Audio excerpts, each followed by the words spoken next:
Follow me, Autobots, into the crevice.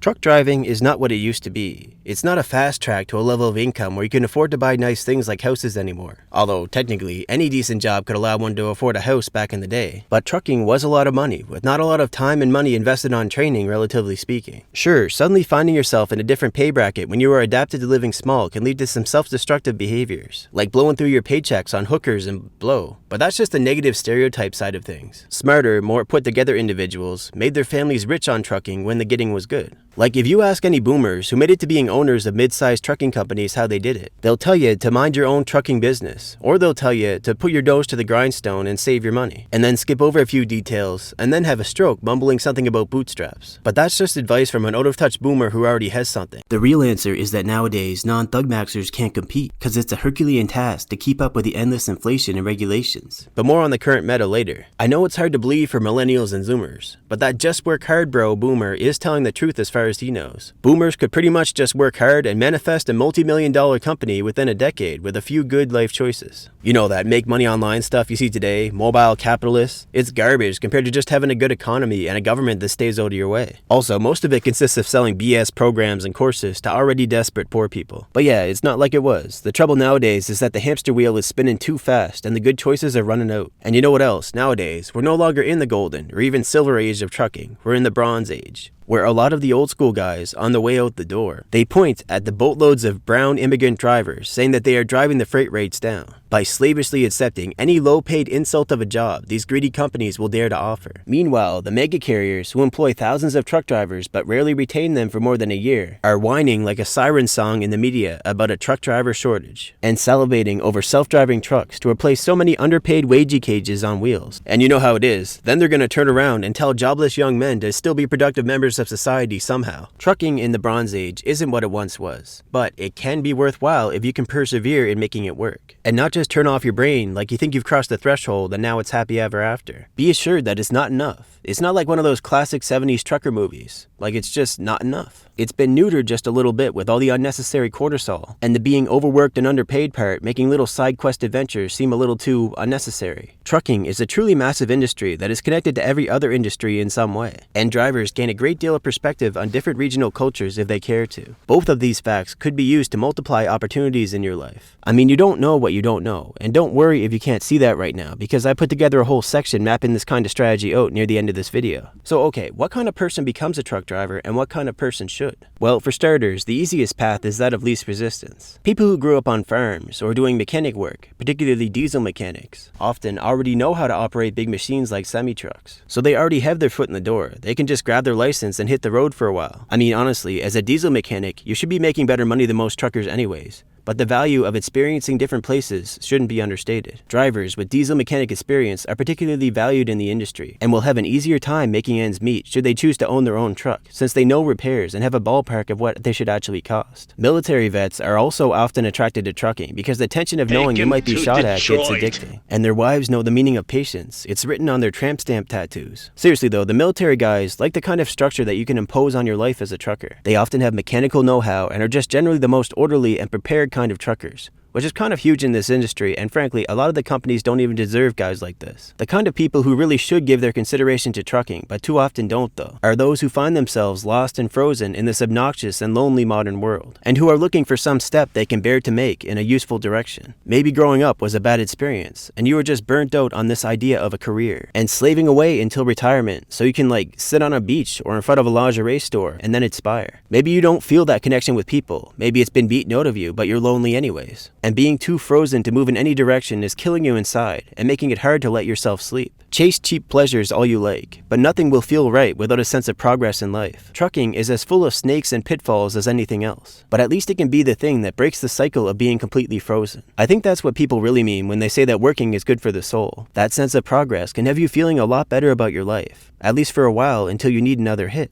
See, the cool thing about trucking is that it only takes a few months at most to become a driver, and the training can even be done for free or with pay by signing up with one of the trucking mega carriers. Although nothing is ever truly free in this world, you already know that. But the deal is not too bad, I'll talk about it, and just like that you're in. You have a career. Welcome to society. Now get out. And if you do long-haul trucking, it takes some extra financial stress off because you don't even have to pay rent. You can just live in the truck. For those of you who dream about starting your own brick-and-mortar business and finally having the freedom to just sleep under your desk, this is a start. Moving into a truck for free can do more good in your life overall than moving from your parents' basement into someone else's basement. It's kind of like the van life thing. A lot more cramped, but it's actually sustainable. And not a forced meme to get young people into even more trouble. So I've begun to answer the why. Now let's begin the how. I want to make sure this information is actionable, so I'll go into a bit of detail here and make it real simple-ish. First of all, you should know that if you choose trucking, that having connections will make things much easier. So if you have a family member or close friend who knows somebody and might get your foot in the door, don't hesitate to ask for this favor, and just don't fuck it up and make them look bad. Even if they can only provide you with good leads to jobs, that can still make all the difference. Otherwise, you're just going to have to do what you have to do to break in, and one of the shrinking possibilities is to become basically an intern. A mid-sized company could have you walk in the yard doing little maintenance work here and there, moving trailers around and taking trucks and trailers to the local tire shop, that sort of thing, and usually while being paid minimum wage until you are deemed ready. Sometimes they then allow you to do the government road test using one of their trucks to get your trucking license. But unfortunately nowadays, they more often expect you to already have a license before even starting. The funny thing with doing the internship type thing though is that sometimes you will be working alongside trucking veterans who do mostly the same job, but for good money because the boss correctly sees them as more valuable and also they suck a little ass. These guys can be a fountain of knowledge and wisdom, or they can make the whole process more difficult for you by getting defensive like you are moving in on what's theirs. They might try to talk you out of becoming a trucker, or even put in a few words to get you fired before you get let loose on the road. Everyone says boomers had it easier, but I guarantee they are every bit as ruthless and petty as young people today when it comes down to it. They are just better when it comes to building and utilizing connections. So it might seem as if they are more pro-social and generous at first glance. Now, other smaller companies just don't have the resources to keep someone around and show them the ropes. So you will get either a hard no, or they'll just fucking send you the day after you get the job, and it's sink or swim. Now, while this is preferred by a lot of hungry new drivers who want to start building something in their lives yesterday, the real deal is never quite like the theory that they learned when first getting their license at the trucker school, and there is a risk of making some disastrous mistake from a lack of experience. Real experience beats twice as much theory most of the time, if you can process it well. Which reminds me of something. Another reason why trucking might be preferable over, say, going to university, going into debt, grinding it out for years to try and get one of the good jobs down those pathways, is because in trucking, the internship is generally paid. Even if you go the trucking school route, it's still a much better deal in terms of price and time investment for what you get. In university, you pay many thousands to rack your brain writing papers containing some of your best ideas that can then be ripped off for profit, doing busy work in labs to justify research grants from large corporations that want a certain result, and various subcontracted internships such as medical residencies for a long time before you ever get the real job you are aiming for. By then, you're already numb and cynical, but still envious of the H-1B visa students' larger contributions to other people's wealth. You see, universities are really just internship programs for the poor. Rich people don't need universities to get good jobs. They already have connections. They might still go if there's a specific goal in mind, like building more connections. But for example, I know of a guy who grew up poor and still became a university professor at the age of 16, simply because he came from a lineage of educators. Think about that for a minute. What are these professors bringing to the table that's going to help you get a good job in the real world? And not just in their bubble. Kids like this have no actual experience in the fields university is supposed to be training people for outside of university itself. The closer you are to the actual job you mean to do, the faster you'll learn. And trucking just doesn't have as much of these sorts of issues I just mentioned. It's more function than form. If I had to guess, this fact probably stems from the fact that trucking companies need to be agile and make the most out of changing circumstances. And they need people when they need them as they change with the sectors of the economy that they serve. The same is generally true of all blue-collar work. So as mentioned, those who already have relevant experience, such as farm boys who grew up driving big equipment like semis, will have a huge head start. For everyone else, you will have to build up your driving skill to where you can get a commercial license, and finally start getting paid. The internship thing, which no one actually calls an internship, is becoming more rare over time. Especially the sort where they actually get you your license. It's like a nostalgia trip for them if you ask. Trucking companies now want drivers that come from a can. The mentality is easy come, easy go. Drivers are very replaceable until they choose to get into some more specialized work. Truck driving schools tend to have a lot of variance in the hours you get behind the wheel and the quality of instruction you get during those hours. So take some care in choosing a school if you have multiple options. To be frank, a lot of the schools build themselves up to appear as more than they actually are, such as by boasting about their connections in the industry, which is usually more the case of them feeding fresh graduates into certain companies with high turnover rates that run through them, than it is about lining up students with great jobs that they couldn't just get on their own. Getting a basic truck driving job as a greenhorn is not difficult, just keep making phone calls.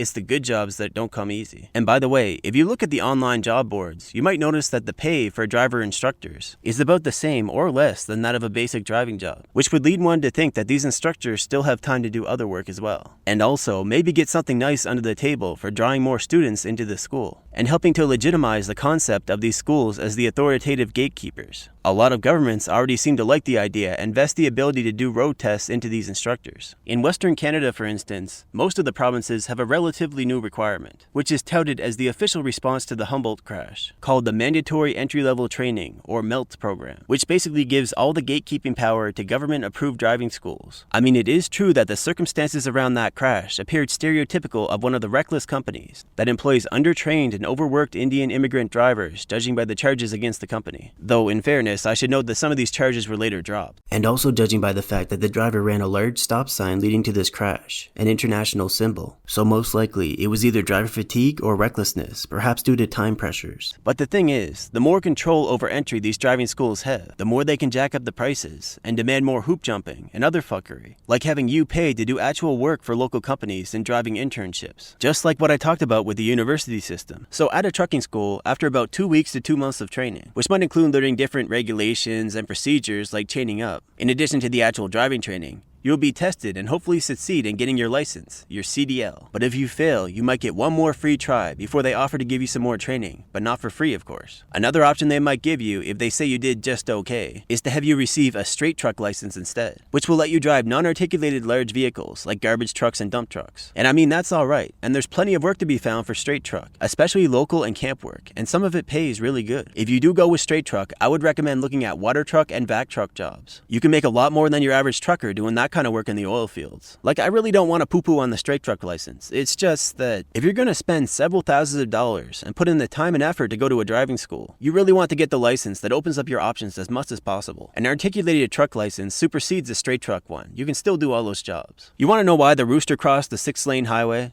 Because the hen house on the other side had a bright neon sign. Sure, the prevailing winds kept causing feed to drift into the median, and there was a small hen society there. But the rooster kept going, because after the highway was crossed completely, the great fields of opportunity opened up. You don't want to be going to all this trouble for less than the full range of possibilities. And especially long-haul trucking, which is the main focus of this video for reasons I'll slowly reveal. But okay, what if you don't have good connections in the industry and you can't afford trucking school? Well, you may be able to enter into one of the Get Your CDL programs offered by the mega carriers. One major reason that this is less ideal is that the training can be of poor quality, with the trainers oftentimes having less than a year of experience themselves. They also more often don't have the best attitude towards teaching and are there to get paid while catching up on naps. With determination and maybe requesting a new trainer though, you can get the license. And sometimes it's paid training, other times they deduct it from your paycheck as soon as you start working, but don't sweat it too much. Just try and make an informed choice, but know that they're going to get their pound of flesh in the end. With these training contracts, you are expected to stay on with the carrier that trained you for an industry average of 1 year, and the pay at these companies is generally nothing to write home about, but it still beats like fast food. But that's a year of experience under your belt without spending resources on a job hunt. However, when you try to get a better job once the contract is over, be warned that a lot of the companies you might want to get on with will look down on this kind of CDL training as being inferior and rushed. So you'll want to focus more on selling your actual experience. And you can help with that by pushing for some more specialized work while you fulfill your contract. Then you can say you have these different types of experience, and you can seem more cultured. I mean, if the pay isn't great, at least try to get some more training out of it. The mega carriers, by the way, actually only make up a small percentage of the trucks on the road. Trucking is an extremely fractured industry with 1,000 big and little niches. I'll now, briefly as I can, attempt to break down the industry into some general categories to provide some clarity. Trucking jobs fall under 3 general ranges. Local, such as doing deliveries to stores around town. Regional, where you go on some medium-length runs, which might last a day or two. And then there's long haul, where you go all over and can be on the road for weeks or months at a time. With general dry van work, long haul and regional will pay better than local. But with more specialized loads, it's a lot different, and local can pay better. Just be prepared to do a lot more than just driving throughout the day, such as operating other machinery, coordinating with work crews, or just some heavy labor. Do keep in mind though, that if you do long haul, you don't really have to pay monthly rent. If you're back in town for a day or two, just get a basic motel room for those nights, or continue to sleep in the truck. So in a way, it's as if you were making a little more money anyways doing long haul. And also, just driving down the highway most of the time is a lot more chill. With local and regional though, if you do a dedicated route for a while and you get really efficient with it, there are some companies that will begin to bump up your pay for that specific expertise. There's guys out there bored out of their minds doing the same dry van routes day in, day out, but they're making north of $40 an hour with full benefits. Now let's talk a bit about trailer types. Dry vans are the regular box trailers you most often see. They make up the majority of trailers on the road because they are versatile enough to meet the needs of most shippers. If a load is temperature sensitive, such as meat products, then you use a reefer trailer, which is a dry van but with insulation and a refrigeration unit attached. And you just fuel up that unit with diesel every second time or so that you stop at a truck stop. So it's really not that different from dry van, aside from there being this one more possible point of failure which could ruin your entire load. And also, reefer drivers tend to haul to 24-hour shift work type places, where people are working in the freezer and they're cranky. You might have to do some stupid hours if they decide they need to receive something at like 2 a.m. Flat deck work is also very common, and a lot of the mid to large size carriers will have a flat deck division, so it's often possible to transition to pulling skateboards without changing companies. Flat deck has a lot of variations, but basically these trailers are for hauling things which are impractical to load or unload, or simply too large for a dry van, which only opens up in the back. Flat deck pays better than van, but it's also a lot more labor intensive, as the driver has to strap down and secure every load, which usually includes covering it with a trailer-sized tarp. And then keep an eye in the mirror the whole way in case anything comes loose, regularly pulling over and giving things a tug to be sure. I mean, if something isn't secure in a dry van, it can result in broken product and damaged walls. If something isn't secure on a flat deck, it could easily lead to fatalities. And then after offloading, you have to reel up and put away the straps, and fold and put away that gigantic sail of a tarp, which you have to accomplish regardless of the weather conditions. It can be downright miserable, but at least it'll keep your ass from getting too fat for the seat. Hopper trailers are exactly what they sound like. They get loaded from the top, and then the driver rolls out a tarp over top of the product, and at the receiver it gets dumped out through chutes in the bottom. If things are running smooth, it's really not much work, it's all gravity. Hopper trailers are ideal for a lot of bulk agricultural products and other materials like sand or gravel. Now, it is the nature of most hopper work to be either seasonal or kind of inconsistent. Like sand can be shipped to be used in different projects, but there's not always a lot of these projects going on in the region. So working for a company that does hoppers, they might merely retain you or put you on something else for a while, or it might be go time and they run you for all your hours, 7 days a week, hauling super bees. That means pulling 2 trailers at once. A lot of the hopper work is super bees, and it's a good specialization to learn for money jobs down the road. The pay for hopper is better than vans, but usually inferior to flatbed work, unless you are serving some heavy industries, such as by hauling frac sand. Livestock trailers are a very essential part of our economy,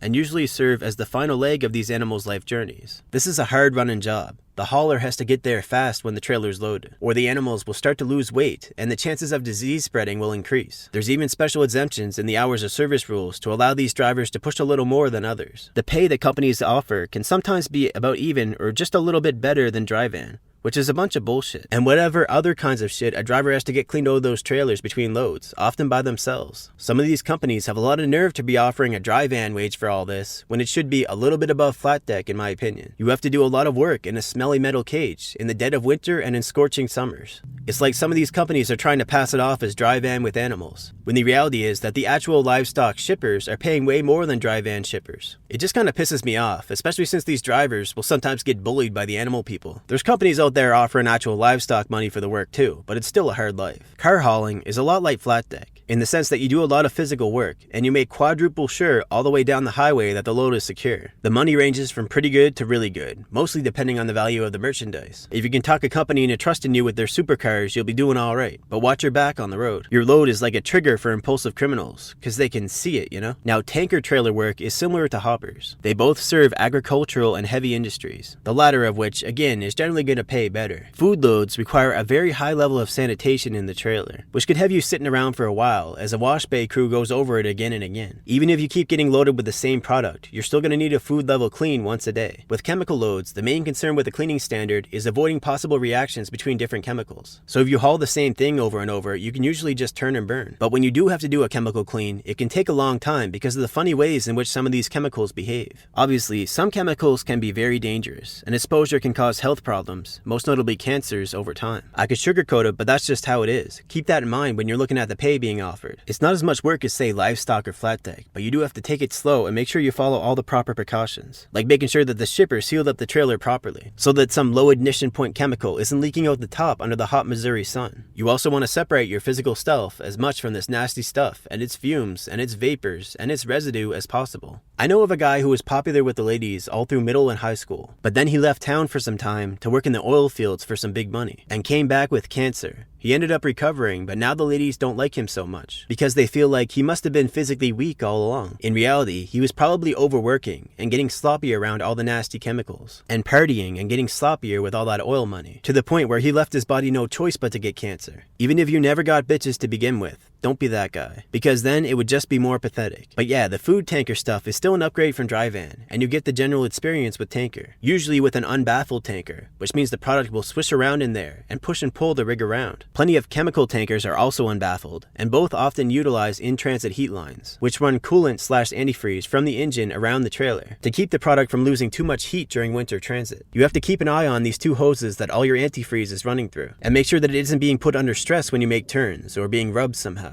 because if that thing splits, it could easily bleed out most of your antifreeze coolant before you even realize it, with the critically low coolant dashboard light coming on. And then you have a mess on your hands to get that line cut and refitted, and still get the product to the customer on time at a reasonable temperature. You definitely want to be carrying some coolant doing winter tanker. Next is the cryo stuff, which means really cold, like liquid natural gas, propane, nitrogen. These are also scary loads, but not as greasy as the Cancer Dancer oil stuff. One thing that cryo drivers complain about is hearing damage. There's just a lot of noise with the machines and the fluids moving under pressure. You see, that's the point of keeping it cold, so you can get these normally gaseous substances into a liquid state, and then transporting an amount that's actually worth the trip by keeping it under pressure. The cold stuff pays about as good as chemical tanker, sometimes a little better. But those companies are notorious for being very anal about safety, to the point of micromanaging your ass out the door. Now here's another important distinction to be made with trucking work. There is over the road, which most people think about when they hear trucking, and then there's off-road trucking, which can be absolutely punishing to your entire pelvic area as you go down some very irregular paths in the bush. And it gets a little moist sometimes, and you've got to fight through mud for hours and hours. And in the winter, that mud can freeze over and have you sliding around with some often dangerous loads. And you know what? Some of those off-road paths are tight enough that a little bit of drifting is accepted as the only way to get through certain tight bends in the winter. So if you think you're bad with your little fucking Honda Civic with bald tires, you know where to go. A lot of this stuff is not for the faint of heart, especially in the mountains, where sometimes the only way to proceed is to have a winch truck drag you up a very steep hill by a cable.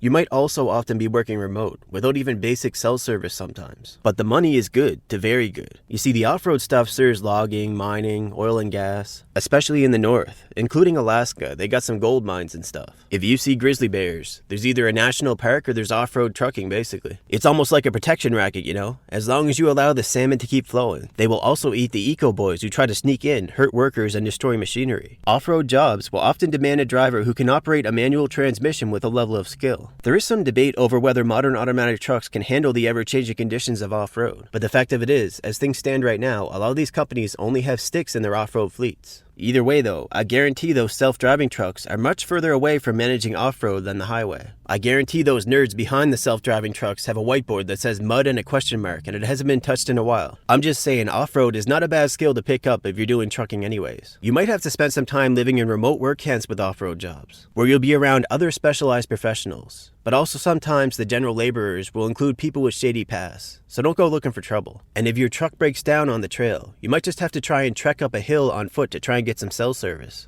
Ideally, you'll have a nice boomstick with you that's capable of stopping a brown bear who is just protecting her cubs from starvation. You also might have to get along with remote communities of mostly natives, especially in the north. They are generally friendly, but you don't drop your guard because they can have problems, especially when alcohol is involved. But who knows, maybe you could find yourself a trad native wife who has special hunting law exemptions from the feds. So if you really want to get into these big money heavy industry jobs, you want to start grinding off-road ASAP. Logging runs are some pretty darn good money, and many of these jobs will train up a fresh greenhorn. But be warned, everything around logging is dangerous. Like seriously, look at these stats. There's also some jobs that are part highway, part off-road that you can dip your toes in with, such as hauling wood chips, or hauling fuel from industrial areas to remote mines. And you can just go ahead and claim time working at a job like that as off-road experience. You know, it's not about grinding out 10,000 hours to say you have a year's experience. If you can do a little bit every day and take a nap consistently, that's pretty good too. And in 1 or 2 years, you'll meet those big money heavy industry companies' stated experience requirements. But honestly, I would recommend contacting them by phone after just a few months experience, because you never know, they need people when they need them. And about the ice roads, well, I hope you've realized by now that TV lies more often than not. The reality is that driving on the ice is only really treacherous for idiots who don't follow the proper procedures which they should have been trained on to be out there. Otherwise, these strict procedures do balance out the inherent dangers, the most pertinent of which being how fast conditions can change out on the ice. But there's hours of service exemptions to make sure that you at least don't spend a night out on the ice. But you know how it is, that show added a bunch of bullshit to it so that they could keep generating dramatic content. Like they had drivers on that show talking about breaking hours of service rules to make more money, which prompted the authorities to start checking the logbooks of drivers as soon as they got off the ice. nice. The stuff they said in interviews also pissed off the mining operations up north which these roads serve, because they were made to look haphazard and cavalier by association. In the end, the show got banned from a lot of the ice roads that they originally filmed on, and now they do their drama bullshit on the Alaska Highway. Like, why don't they just do it at the Kardashians' house at this point? Anyways, as a result of the show, a lot of idiots have flocked to the ice roads, and a lot of the old school guys quit as the pay started to decrease and the culture changed. Don't get me wrong though, it's good pay, it's just not highly specialized professional taking on risk pay. It's kinda blasé now. Moral of the story is that reality TV is bad for reality, but doing it for a season is not the worst idea for a driver who can tolerate a little extra stress and danger, cause it looks good on the resume and the bank balance. Now back to the asphalt. Oversized and overweight loads are good money, and you can work your way towards these by doing flat deck. In fact, a lot of the flat deck carriers do take on these sorts of loads. This is often slow and meticulous work, and you need to worry about having special permits for wherever you travel, since this stuff by its nature is outside of normal road regulation limits. There's also pilot trucks, which help guide and clear a path for you and you stay in communication with. And load securement, of course, is on a whole different level. And with wide oversized loads, such as houses, you get those mirrors that go way out. Some people actually start out at these companies driving the pilot trucks, in the hopes that they will eventually get a chance to get into the hot seat. But again, it's probably more realistic to work your way there from doing regular flat deck. Don't get yourself pilot zoned. Heavy haul loads are not the same as oversized loads necessarily. Some things are just very dense, like needing 8 axles on the trailer dense. Heavy haul generally takes longer to spec into than oversized, like about 2 years, but it's also some of the highest paid work in all of truckerdom. But of course it's demanding, it's tedious, slow, and stressful the whole way. Once something starts to tip or slide or go wrong, there's probably not a whole lot you can do to save it. While oversized specifically is kind of like taxiing a jumbo jet down the highway. While everyone else around you is having road rage, you're a road sage. Make sure that you hit the mile markers on the side of the road just right, so that they springboard over the dirt and give the drivers behind you something to look at.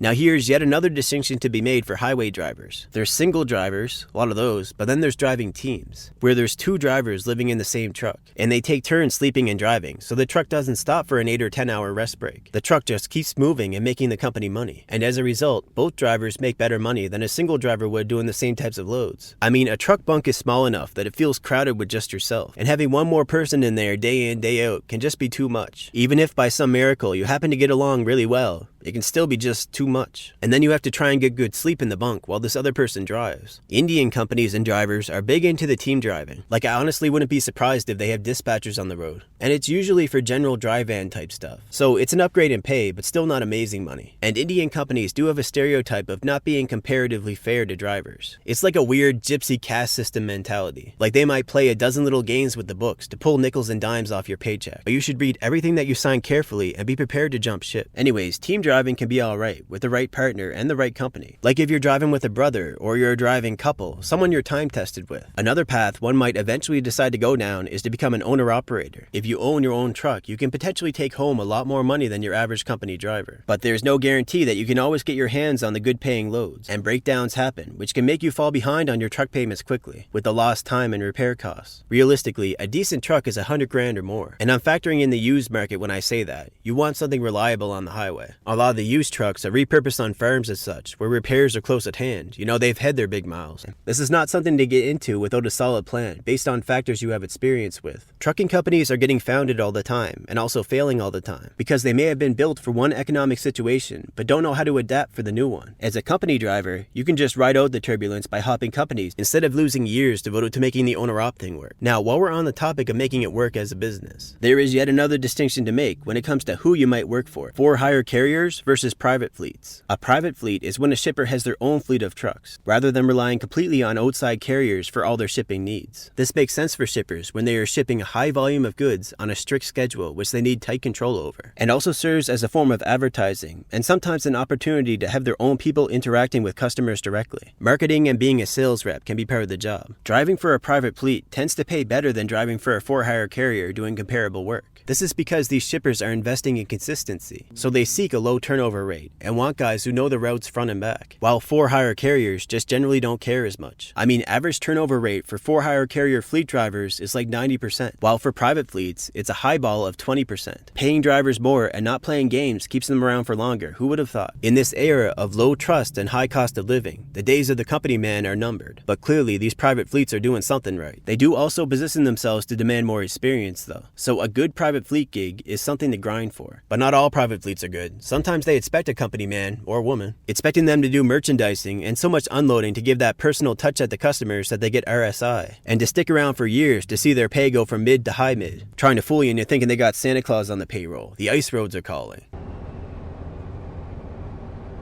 Much of trucking, and I'm mainly talking about long haul now, is about being in a rush and keeping that driver's side door shut. And that's actually mostly because of the hours of service regulations. In a nutshell, once you start your day by going on duty in your logbooks, the clock starts ticking down, and you have to squeeze what you can over the hours available. No afternoon naps, no flexibility, which would greatly help to keep customers happy, and keep yourself moving and making money when the schedule allows for it, rather than burning up the clock at times when you're forced to sit around. Sure, you can nap then, but you'd be sleeping away the potential of the day. When that clock runs out, you can no longer legally drive, unless your company allows for some personal conveyance, basically moving around a bit to do your own thing, which can be nice for your quality of life, but you can't legally progress down the highway towards a load or unload. Most drivers start at around the same time in the morning, so their clocks run out at around the same time too. So it's a big rush, and often a game of musical chairs to get a parking spot at night before a truck stop fills up. And the losers have to do what they have to do, either go over their hours to get to the next truck stop, or find a quiet place in like a parking lot or the side of the road in an industrial area.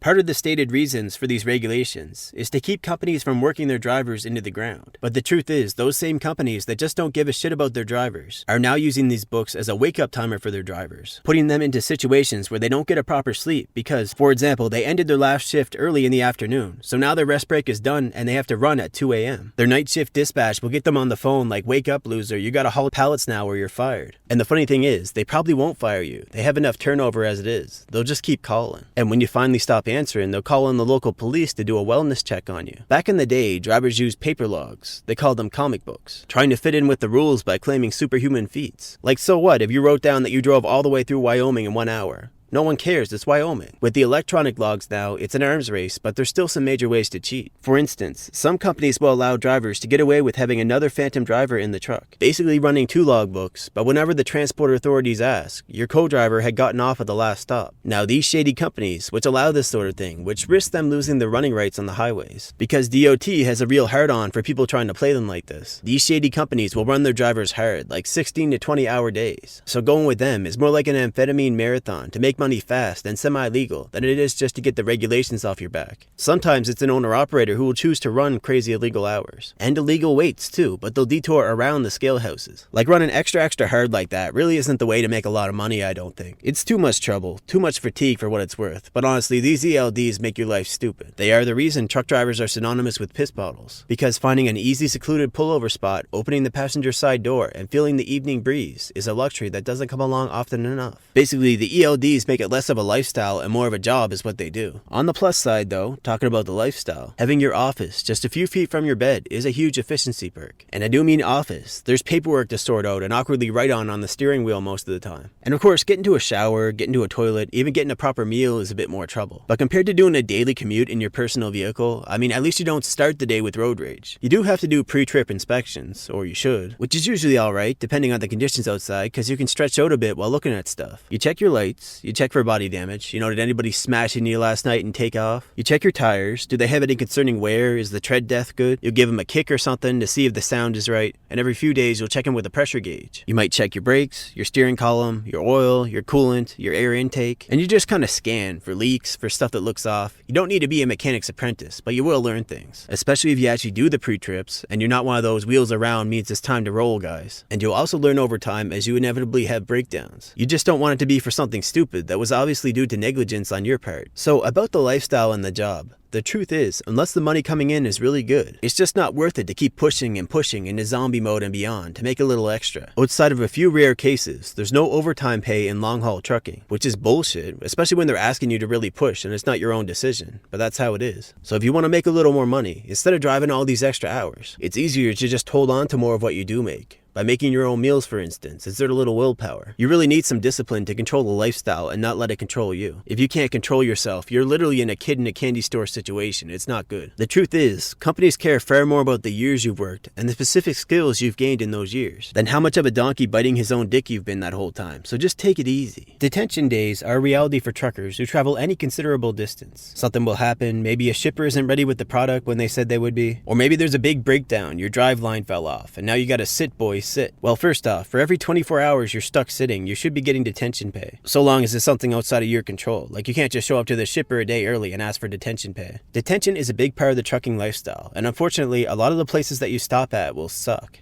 Like there's nothing to do. And if you want to play tourist, getting around to all the local attractions, you will blow your paycheck. But the whole joy of getting paid to sit around gets old fast. You need something to do. Point is, you need to plan for what you'll do on detention days, which you will start to see coming if you stay with the same company for long enough. I'll give some ideas on this subject later, but know that staying disciplined is very important. It's easy to get sloppy out there, and for sloppy people, time goes by and they wonder where it went. They also wonder why they can't see their penis and why they feel ashamed walking into the truck stop for the 10th time that day to buy junk food. This hurry up and wait stuff is kind of difficult to deal with mentally. You can't even plan things out a week ahead with confidence. And it can cause someone to not make the best decisions day to day because they don't feel like they're on top of it, but that it's on top of them. But you know what? It's good to use your vacation days off the road. It's important to remember who you are outside that tunnel of a life, where you do see some cool things and experience different places. But you've always got somewhere to be, or you've got to wait in some fucking place. You'll also get some time when your assigned truck is in the shop at your home terminal to maybe think about job hopping. And I mean actually thinking about what you want and what you can get. Especially within trucking, the specializations, which I talked about earlier. Maybe also look into buying some property, if you can somehow afford it and you've got someone you can trust to look after it. You know, it's just tough when you've got a job and a lifestyle where you can't really get some breathing room. That's why people get stuck in ruts, and then they're slightly less miserable while working, so they just keep doing that. Also, by the way, when you do choose to quit a trucking job, make sure that you document the condition you left the truck in, because there's a small chance they could get petty on you and try to charge you over some made-up damage. Driving a big truck is something like 80% observation.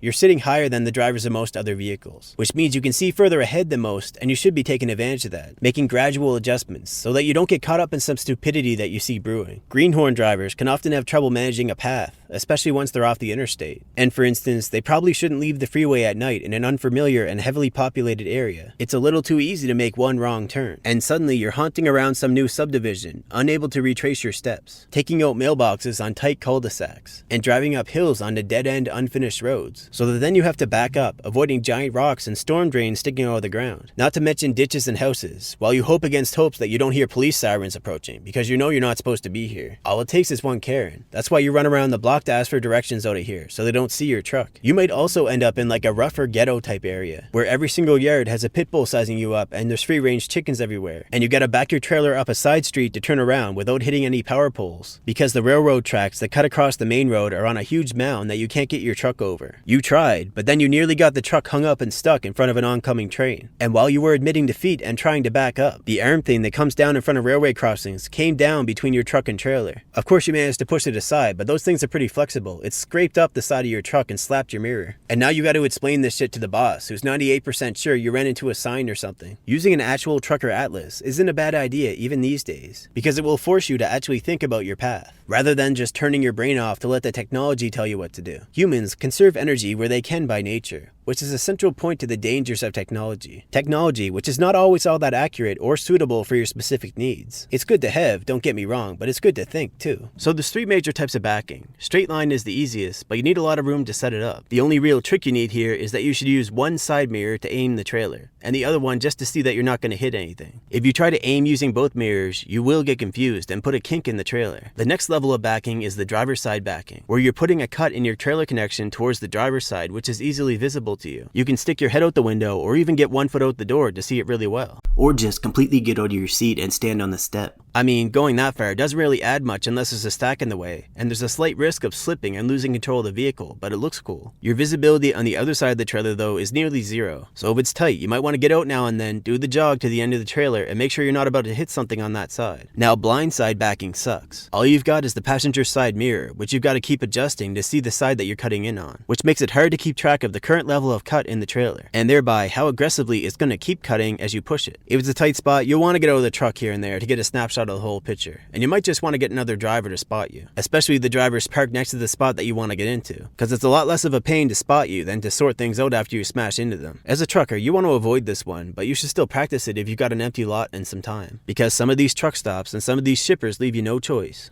It gets tough out there. In fact, there's a shortage of parking spots in many regions. Governments have made a few offerings in the form of rest areas, but mostly they rely on private truck stops and sometimes Walmart to provide parking. But the invisible hand of the market would usually rather not invest in the extra deep foundations required to have a lot that doesn't become deformed by the weight of loaded semi-trucks. It's a big investment, and a truck takes up all that space while only being driven by one customer, maybe two. Of course, truck stops sell fuel, so they don't have that excuse, but sometimes they just don't have enough nearby land they can buy up and pave. They also often choose to build in rougher areas, by the way, because the lower property values make it all cheaper, at the expense of driver safety and quality of life. And sometimes they're restricted by zoning laws to building in purely industrial areas. A lot of places just hate having big trucks around, they really do, especially New England. The reality of it is that drivers often find themselves having to either park on a side street or in a parking lot nearby to a packed truck stop for the night, or break the hours of service rules and continue down the highway until they find something better. Now, to the credit of the local police in a lot of these places, they see this sort of thing every night and will usually show some understanding as long as you're not causing traffic issues, or a local business calls them in for you being on their property. Another not great but not terrible option is the shoulder of highway on-ramps, not off-ramps, because it's a lot easier to control a vehicle when it's accelerating than decelerating. If you see a lot of trucks parked on off-ramps, it's probably a region that's rough for parking. But yeah, if you park somewhere where you know you're not really supposed to be, just get over there at first light. Don't push your luck. Use your personal conveyance and convey yourself out of trouble. You can't just wait for those nerds to make every special exemption needed for common sense.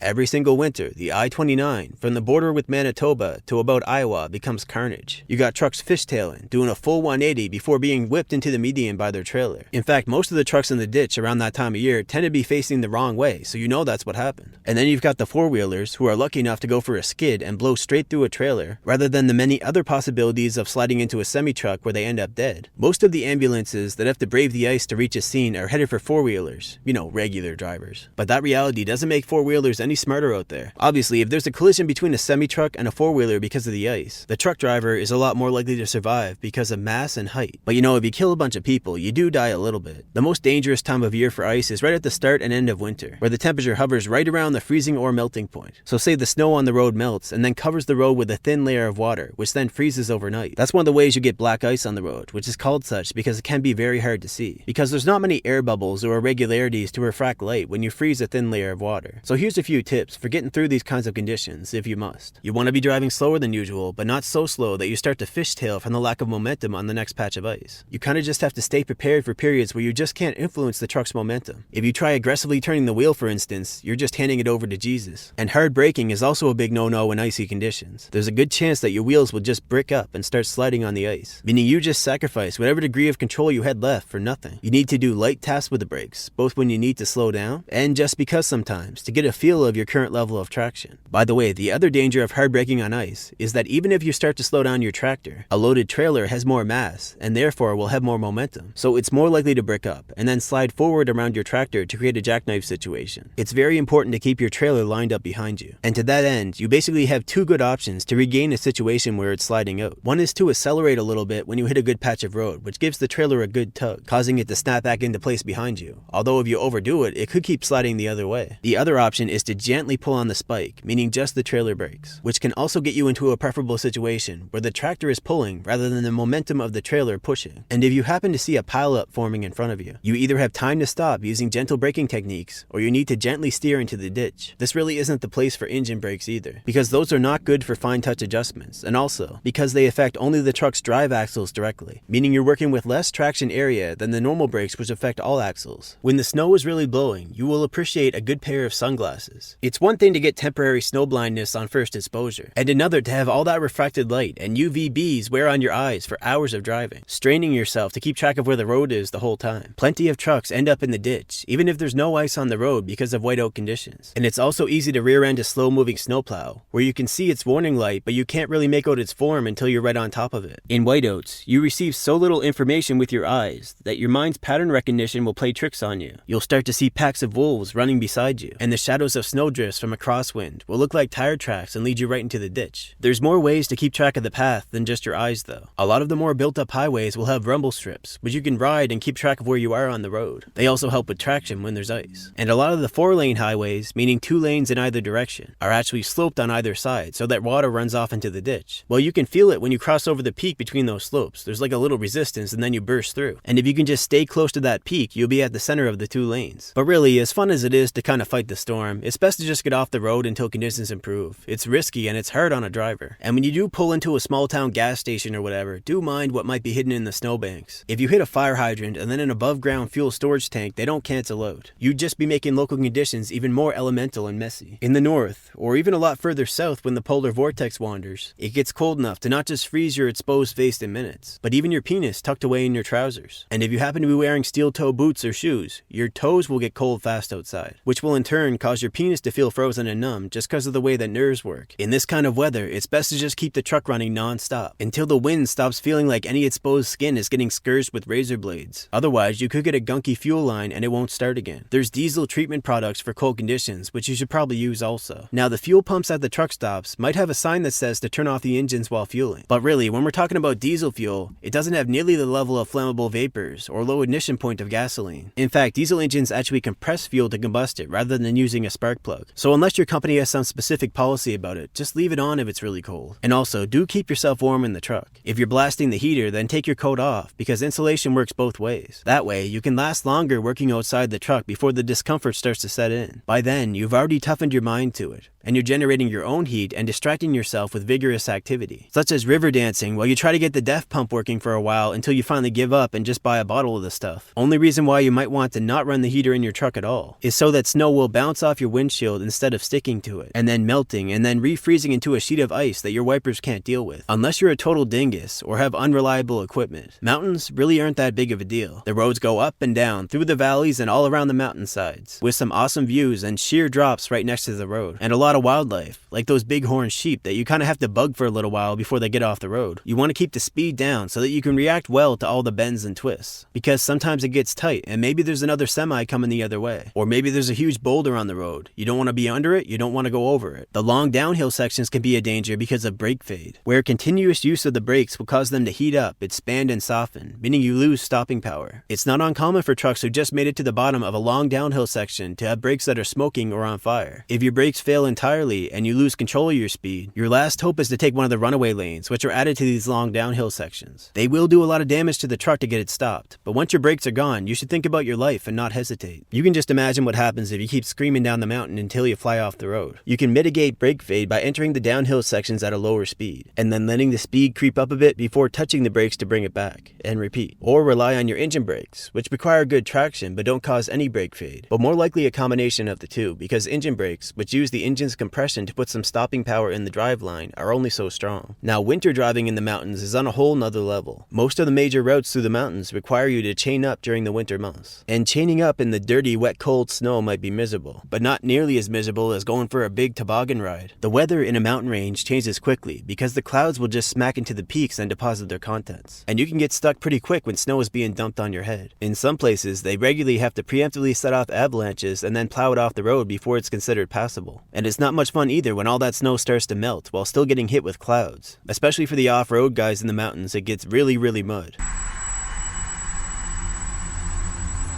On those blistering hot and especially dry days, it's not uncommon to encounter a brush fire, usually in places far from the oceans, like Oklahoma, the Midwest, the prairies. Now, this isn't usually a huge deal on the interstate because there's a sizable shoulder to distance yourself from the flames, but it can be a little more concerning when you're hauling flammable hazmat chemicals, and you're suddenly not 100% that they sealed up your trailer with due diligence at the chemical plant, because you know in some places they have a lot of turnover because their workers just hit the pipe. When driving past a brush fire, there's going to be smoke and you'll want to turn your AC off, and basically follow blizzard rules. Slow down, get your four-ways on so you're more visible. But when dry spruce is involved, like in California or BC, just don't. Just try to get upwind of it. They got fire tornadoes over there. You don't need that in your life. And speaking of which, for surviving regular tornadoes, the general rule is you want to get as low into the ground as possible, but that's not very possible when driving a truck. But maybe you'll find a tunnel. Not an underpass though, the general consensus is that you'll just get shucked out like a metal oyster. But then again, maybe you could take a side street, ram yourself under one of those low clearance bridges. Tornadoes are not always easy to spot, and especially at night, it can be stressful when there's a flashing thunderhead in the sky. And the wind, the rain, and the hail starts whipping you sideways. You start thinking this is it.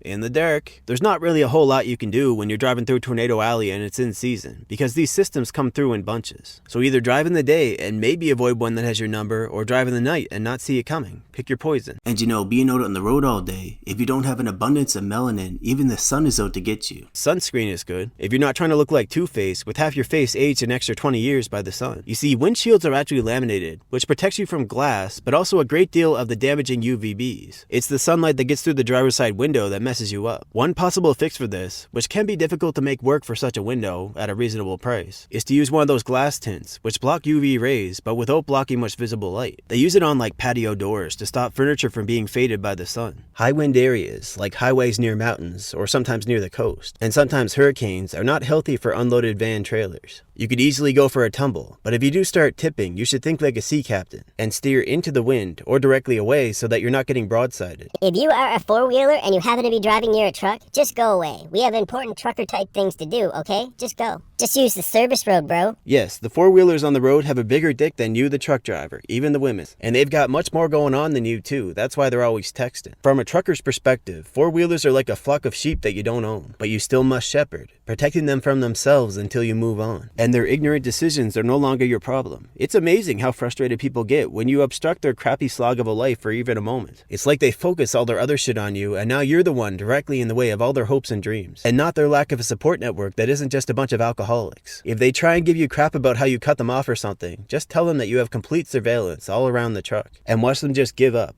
Or if they're real trashy and ignorant, they might start screaming and try and pick a fight. Because might is right. Except when you're on the road with a big ass truck that needs a bit more room than most other vehicles to maneuver and has blind spots. Like they get it or they don't, you know. It's kinda hard to just educate them when they get mad and pull up on you. And when they're the ones who cut in front of you, taking up all that space that a big truck needs to stop safely. You can bet they can hire a lawyer to make it all your fault if you even tap their bumper. And if things get too stupid and you have to drive off the road to keep everybody alive, just know that four-wheelers are built to have a crumple zone protecting the driver and passengers. If a semi-truck drives into a ditch or a cliffside and the frame and engine gets pushed in, it's the driver's cab that's the crumple zone. Like there really isn't much that brings the semi-truck to a dead stop other than concrete and the earth. And seatbelts are really only good for if you land in a ditch at a shallow angle and the momentum wants to send you out the windshield, and when you've got some bogeys on your tail. As a truck driver, you do have to take advantage of your size and weight to, let's say, assert yourself on the road. Like sometimes you'll see trouble developing way up ahead, so you slowly push around four-wheelers to prevent accidents and give yourself some room because your road IQ is 5 steps ahead. And remember, if you can keep your head while everyone else is losing theirs, you will be able to articulate how it all went wrong for the dash cam to record. And sometimes that's all you can do because you can't fix things fast enough. Like manually start the dash cam and start thinking out loud when there's trouble brewing. At least that way the lawsuits might not stick later. In certain places, say for instance rundown areas connected to outer ring roads of major cities like Houston, you will encounter the odd drunk driver. And if, growing up, you've ever seen a drunk driver hop the curb in front of you and scrape against the business fronts taking up the whole sidewalk, and you have to take your chances whether you should stay put and hope he bounces off or run on the road or just jump. And all the police can seem to do is warn you at the donut shop that if you're out past 10 to keep your head on a swivel for drunkies. You'll accept that some places are just like that and some four-wheelers still drive drunk with impunity. They'll do such behaviors as slamming on the brakes out of nowhere in front of a moving semi-truck so that they can get out and then take a phone call while leaning against their trunk so that the person calling will know they're drunk but won't know they're driving. And you as a semi-truck driver might think that they're just broken down, but actually they're just busted people. Then they get back in and swerve back and forth over a lane and a half, like they effectively got a fatter ass than a dump truck. You know, truck drivers thrive on other motorists following enough of the road rules to be predictable and consistent. So drunk drivers are a real treat. You just have to hope that whatever song they're swerving to on the radio doesn't get too aggressive. And you know, you should probably call the police and give them a description. Even if they never catch the guy, it would help cover your ass down the road if he swerves into you. You know, try not to give in to the nihilism and actually call. Or else some pedestrian's probably gonna get run over. These days, all they might get is some social media CPR, where people get up in your face with phone cameras to watch you die, while yelling some stupid shit over and over to pretend like they have empathy. It's like the next step up in dehumanization from driver-facing cameras. So about Asian drivers.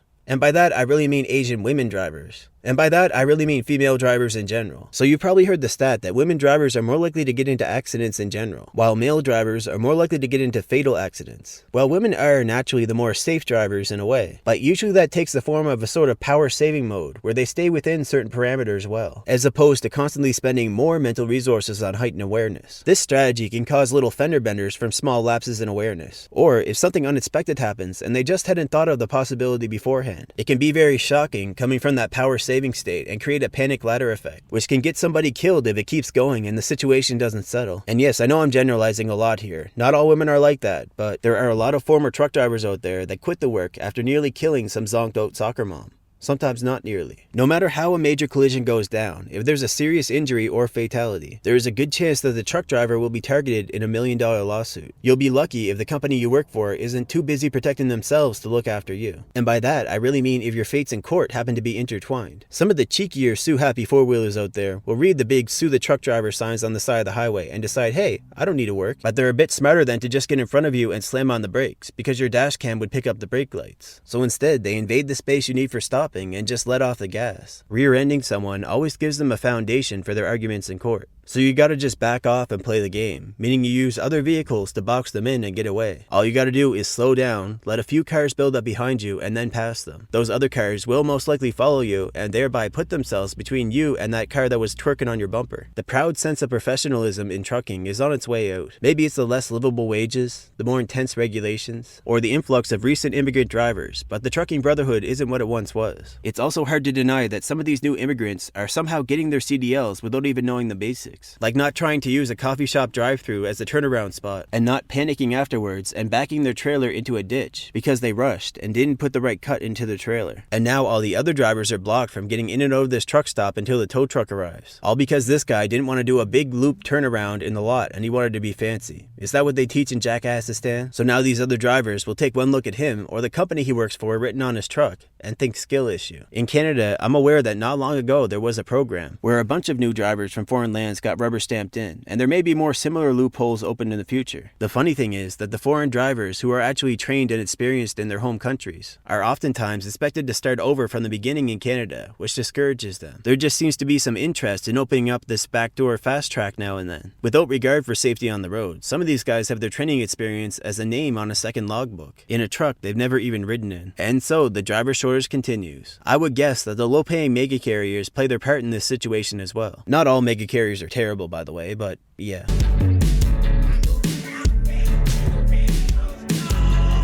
So have you ever really thought about the life and death of a deer and how cognizant they are of it? They generally eat lots of high carbohydrate plant foods and greens for the micronutrients. Not exactly Flavor Town. They get horny and reckless when the mating season comes along, and maybe they get some. Or maybe they're just not buck enough and they'll never know victory. And they usually die a wretched and drawn out death by a bear or a couple wolves or something that gradually tears away at its flesh, because the deer isn't so dangerous that it's essential to finish it off before eating. And by the way, wolves will often drag prey animals to the ground by their genitals, or bite into its perineum and cause blood loss and gradual weakening. That's like the stitch line between the genitals and the anus, and for deer it's very vulnerable. So first they take away the possibility of ever mating again before delivering a torturous screaming death. People often forget just how brutal nature really is, because of the comforts we have managed to create for ourselves. If a deer actually had foresight to see this coming, hopping out in front of a semi-truck at the last instant so the driver can't avoid it suddenly doesn't seem like such a foolish decision. Sometimes at night, the headlights will actually make them freeze up long enough that they run under the trailer tires instead. Actually, oftentimes, it's a buck, and he's very obviously hot and bothered with the mating season, like not even paying attention. Like, you can just hit me then, I want to get laid or die tonight. Now, hitting a deer can cause body damage and take out a headlight, but generally, they're not a threat to driver health or the components shielded under the hood, maybe the radiator. A cow is thick enough to damage the engine, but they are low enough to the ground that they generally end up going under or around the truck. A moose, however, can easily end up riding up the hood and into the windshield, sometimes while still alive and conscious and full of jagged, broken bones and antlers. Trying to scare a moose by getting on the horn or hitting the high beams is likely to cause them to charge rather than run. This thing is called a moose bar, and it does a good job of protecting the engine and driver from eating such an impact. Now, as for a couple other animals, bears sometimes roam the highways, but they're pretty smart, and if you slow down a bit to give them a chance, they'll usually get out of your way. Just stay in the truck.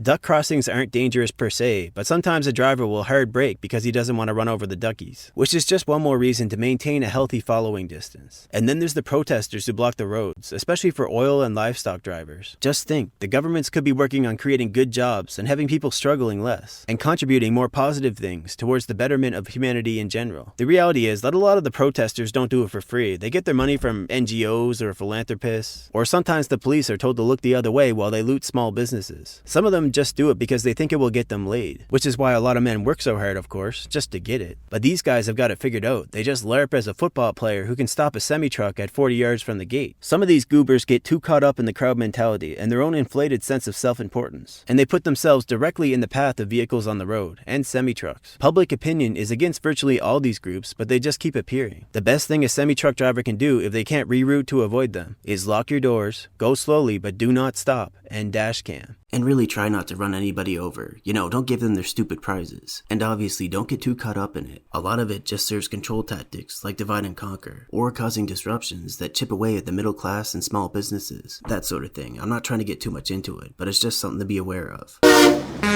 As a driver, by far your biggest point of communication with your company is through dispatch. They're the ones who line up specific loads with customers and brokers and tell you where you need to be. And despite what official company policy might say, dispatchers do inevitably get faced with choices, such as which driver gets the good load, and who has to do whatever scraps they could find on a load board just to keep them moving. There's only so many good customers out there. One thing you can do as a long haul guy, if it makes sense for you, is just always be available, always be on the road. Have no life outside of trucking, just inside. You see, among dispatching circles, it's a commonly held opinion that most truck drivers are total divas. Like la-di-da, this driver wants to see his family, or make it to some appointment with a medical specialist, or just run away from the metal box for a little while. But you know, I kind of get it, in a biased sort of way. A lot of the really in-demand drivers are older. They've got years and decades of experience, and they want to demand good pay, and they don't necessarily want to run so hard anymore. They don't want to miss out on all their kids or grandkids' pivotal moments growing up, or they just want to go to Thailand one more time, which kind of throws a wrench in the whole long-haul lifestyle. You know, a lot of old drivers actually say that the relationship between dispatch and drivers is adversarial at heart. Honestly, I don't fully grasp this. You would think that competition between companies and between drivers would be far more prominent. But I guess this is true at least in the sense that drivers want to make good money on a schedule that works for them, while dispatchers want to keep good customers happy and calling. And a big part of that is providing consistent service, which is hard for diva drivers. At least this need for consistency creates openings for those young greenhorns who just want to go. Anyways, another method for being on good terms with dispatch and getting preferential treatment is to bring them gifts. It might seem like an old-fashioned and even somehow dirty method these days, but it works. And it will continue working until the dispatcher role is full of Zoomers. Some dispatchers are just a misery to deal with though, and it could be for a lot of reasons. For instance, they could be a bit of a simpleton, and when they were hired and given a title like driver manager to puff up their ego, because fancy titles help with retention, it went straight to their heads. And they start talking like driver pimps. Like if you do anything to get in the way of your company making good money off of you as a driver, they will bark at you and pretty much try and slap you through the phone. Although a lot of them are not really about that, and they'll change their tone when you're face to face. Like it's just a job, bro. Woof woof. And then there's the type that just don't like the job. They don't want to do it, they drink too much, and then they make paperwork mistakes while disinterested and hungover, which can end up costing a driver hours or even days sometimes. You can't, for instance, cross a national border with a loaded trailer without good paperwork, and you have to just sit there until it's all fixed. Sometimes you could even get fined. But yeah, these sorts of dispatchers are often former drivers. Maybe they have a big home life now, or particularly for the type that drinks, maybe they did too much off-road and got banged up, and now they can't even drive on the highway without pain, but they still like to hang out with the mechanics and such. Now, in general though, former drivers do make the best dispatchers, because they get it. Like when some stupid situation that only drivers really understand comes up, they're not going to be like, shut up, why don't you get out there driving and making us some money, bitch? They'll actually have some answers ready to go, or at least point you in the right direction for overcoming your current challenge. And also more generally too, find your chances to ask lots of questions and get lots of answers. The hard part is questioning those answers though, because you know how people are, they have egos, and many will want to hold on to that sense of authority over you, even at the cost of the truth. But more on that later, when I talk about other drivers. At the end of the day, as a driver, it's your time and attentiveness that keeps the truck moving, and you have to decide when it's time to advocate for your best interest. You don't have to be the type of person who likes to butt heads, although it doesn't hurt to have that in your back pocket, you just have to make your case. A dispatcher with a general shitty attitude usually isn't worth changing jobs over. Like it just becomes background noise. But if they're actually trying to get in your way or bring anxiety to your life, that's different. Like if they keep handing you bullshit loads, or if they run to the boss trying to make you look bad over some minor mistake, or if they lie to you to make you do things that are not in your best interest. That's not just a shitty attitude anymore, that's them being strict believers in the adversarial relationship. And if it's obvious that words aren't going to get you into a better situation, then it's time to start looking at another job, plain and simple. As I mentioned, trucking is a high turnover rate industry. And a big part of that is the shitty job setup to take advantage of greenhorns who don't know better. And dispatchers know this too. You know, there's a sort of instinct to revel in taking advantage of people. Like if that's the atmosphere at the company and they seem like a good fit for it as dispatchers, then they're going to be all about it. Now let's pull the brakes and talk about trust for a minute. It's an important concept to understand when it comes to the world of trucking. Trust is really about power.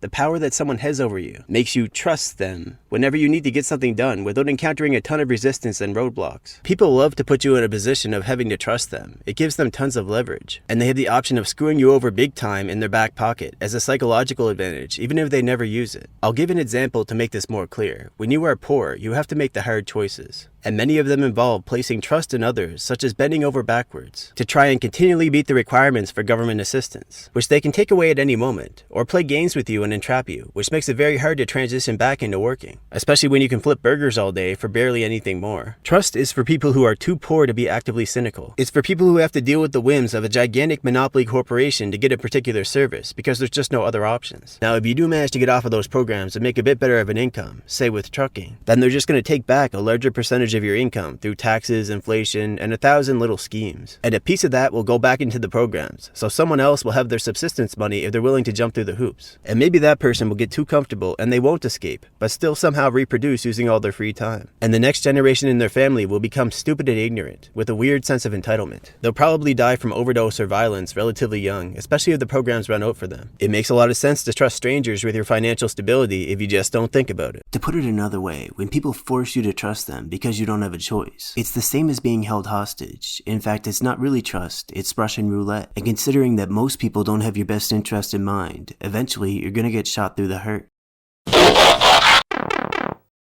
Okay, I will not use my air brakes. Look out, everybody.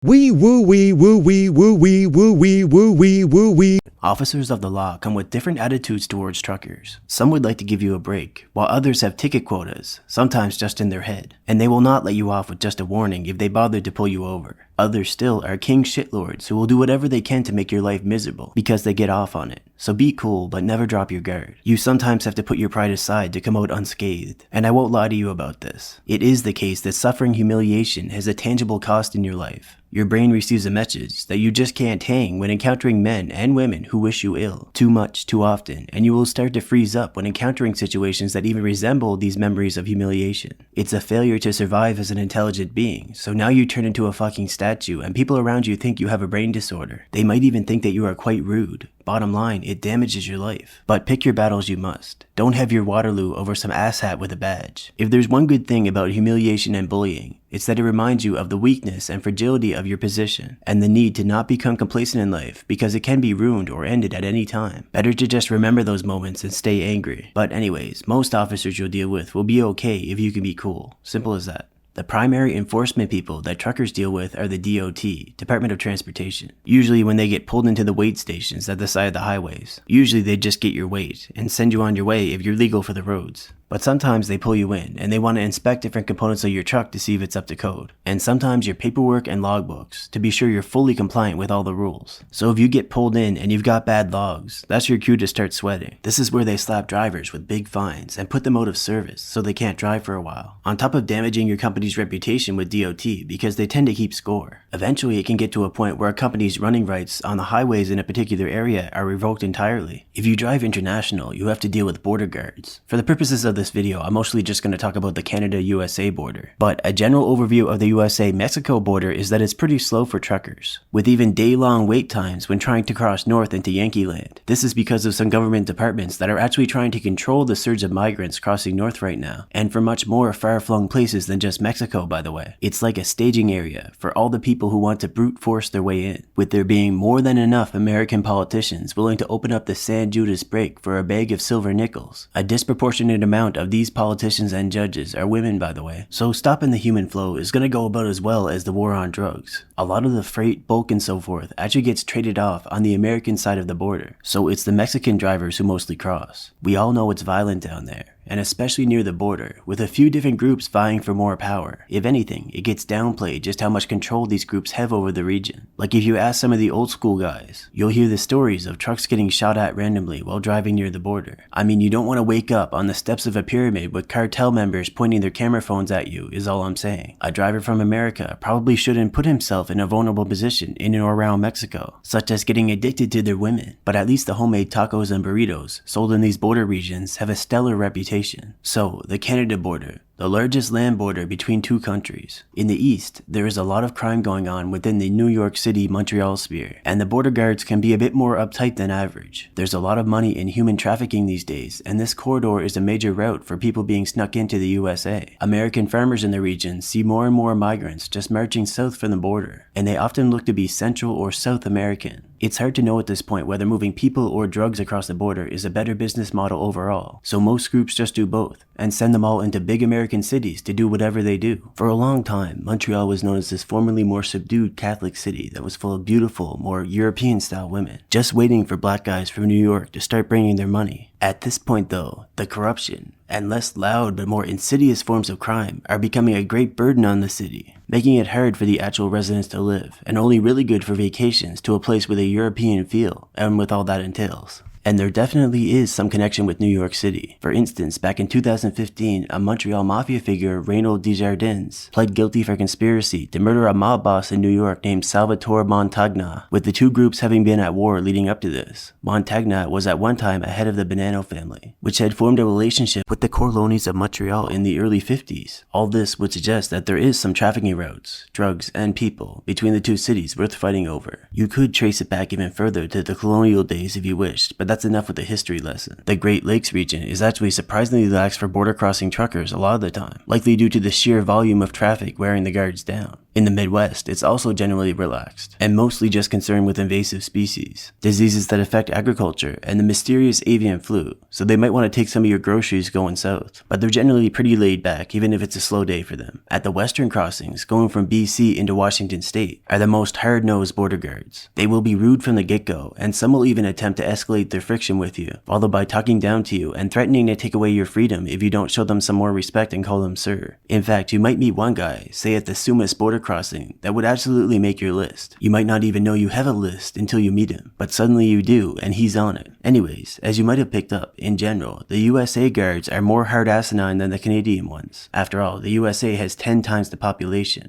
and most of the drugs and illegal migrants are flowing into the states, not out. That's right, Canada is the new Mexico, and the undocumented migrant business from the north is booming. But yeah, you do have to keep your wits about you, because they will try to use different tactics to get you to slip up and show suspicion of something, such as hammering you with rapid-fire questions to find inconsistencies in your answers. Best advice is to take your time with answering and be accurate, and don't give unnecessary extra details. To them, that could look like you're nervous and trying to construct a story. The best time to cross the border is usually in the morning to early afternoon, when you should normally be feeling fresh and alert, and there's lots of other trucks at the crossing, so they don't give you too much special attention. Having a clean cab is also better than messy, because they tend to think that a mess is a good place to hide things, instead of a method of not having to clean. Now onto the state troopers and general law enforcement. Number one when pulled over is to stay cool and keep your hands in view. All kinds of law enforcement will start to freak out at you if you keep your hands in your pockets. It can be a bit much, and you'll want to be like, ooh, pockets. But cops do have a job that can be explosively dangerous. Truck drivers actually have a more dangerous job overall, but it's just different. They do have some cause to be on edge, especially when a considerable percentage of truck drivers do carry, and a tiny fraction of them generally have a screw loose, with some companies being willing to hire felons of different sorts. They just need bodies and seats, but they don't want to pay a lot. I mean, it's a good thing that truck drivers who carry exist, because otherwise too many people would start seeing truckers as soft targets. But cops know that when they give a driver a ticket, it's more than just a fine. They also mess with the truck driver's career and livelihood, because a clean driving record matters. So if you become a driver and you get a ticket, you have to consider that an officer may avoid telling you important information, simply because of the expectation that it could make you very upset with them right in that moment. Say for example, you get a $20 ticket for breaking some traffic law that unfortunately you just weren't aware of. They'll tell you about the $20, but what they might not tell you is that in this particular state, this fine carries with it also a 2-month suspension from driving. And maybe you just can't be bothered to read all the fine print on the fine, so you pay the fine online, which is effectively pleading guilty, which sets off the suspension. But you suspect nothing more of it. I mean, it was $20. You're more upset about your driving record than anything. But then sometime later you get pulled over, and they run your license and it's suspended. So they impound the truck, which can be a very expensive matter to sort out, and they threaten to take away the company you work for's highway running rights. And you get to go to court in an unfamiliar territory for driving while suspended, maybe spending some time in county jail over the weekend before even seeing a judge. And you're not prepared for this, so you might end up doing a month or more in that county jail and or paying a large fine. You might possibly get fired by the company you've worked for all the trouble you've caused, and you can't expect them to provide a good reference either. So you'll be struggling to find decent work again for a while as you bleed money and wait out the rest of your suspension. All because that cop couldn't bear to just tell you that he's putting you out of work for 2 months in the first place. Do not trust law enforcement to give you the full story, ever. They're not your buddy, any more than some other random stranger is. They didn't come up to you just to say hi and have a chat. Some just know how to act friendly to try and minimize friction, which is understandable. Some also employ deception, often by means of omitting details. But let's not pretend that many cops out there aren't just power-tripping shithouses though. Law enforcement is a profession where you represent the government,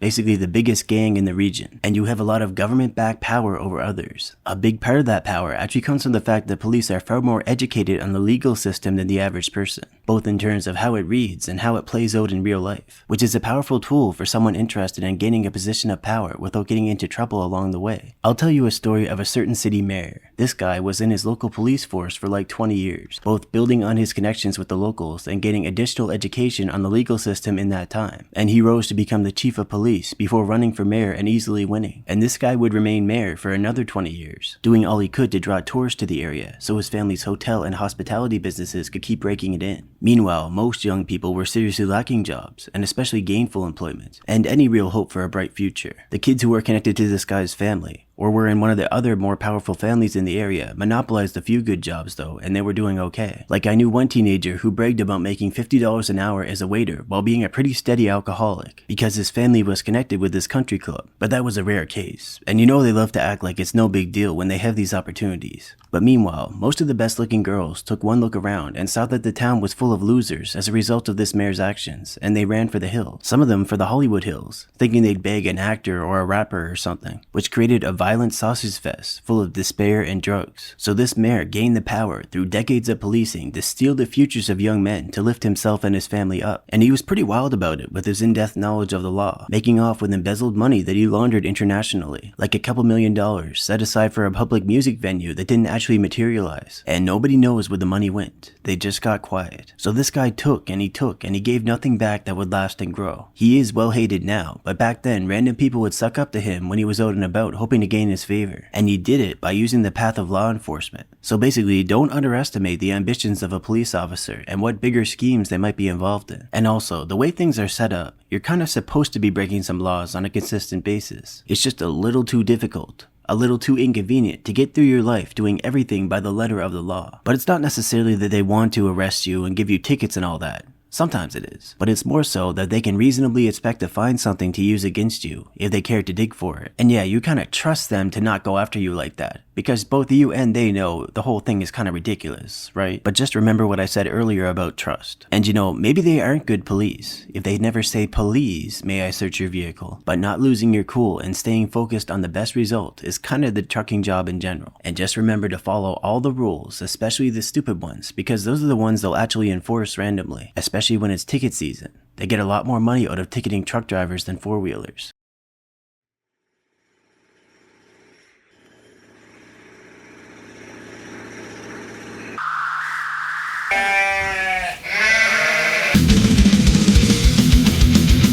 So just to be clear, I am not trying to promote prostitution. I'm merely trying to explain the situation to the best of my understanding. So there's these women called lot lizards who slink around some of the truck stops at night, offering some quick and easy dates for a fee. And of course, a John always gets to fuck on the first date. But okay, as much as I'd like to dive into some of the gritty modern lore about these girls in tight outfits, strutting up and down the lanes and truck stops for you, the truth is that these sorts of blatant lizards at work are more of a thing of the past, with law enforcement getting better about patrolling the lots and more attractive methods of operating opening up through technology. And besides, just how desirable is a girl who likely has drug problems and a pimp who gets passed around by old guys every night? Speaking of pimps though, sometimes you can hear these guys in the truck stop bathroom stalls, talking to the girls over the phone, with this get the bag queen type of energy, joking around about how they are squeezing these lonely, or just unsatisfied married men, convincing them to go over on their monthly Coomer budget as a team, with all the upsells and follow-ups and maybe some small gifts, business. At least that's how they make it sound to the girls, like it's something that belongs in a romantic comedy. In reality, not so much. But it's not all drugs and slaps when you're trying to be the major shareholder of a girl's various holes and crevices, and her pleasing demeanor and endearing qualities. Like if a corporation is an attempt to turn a legal shell and a brand into a legal person, then pimping is an attempt to turn a person into a shell with a brand. Often this guy had the best of her before she ever really started working,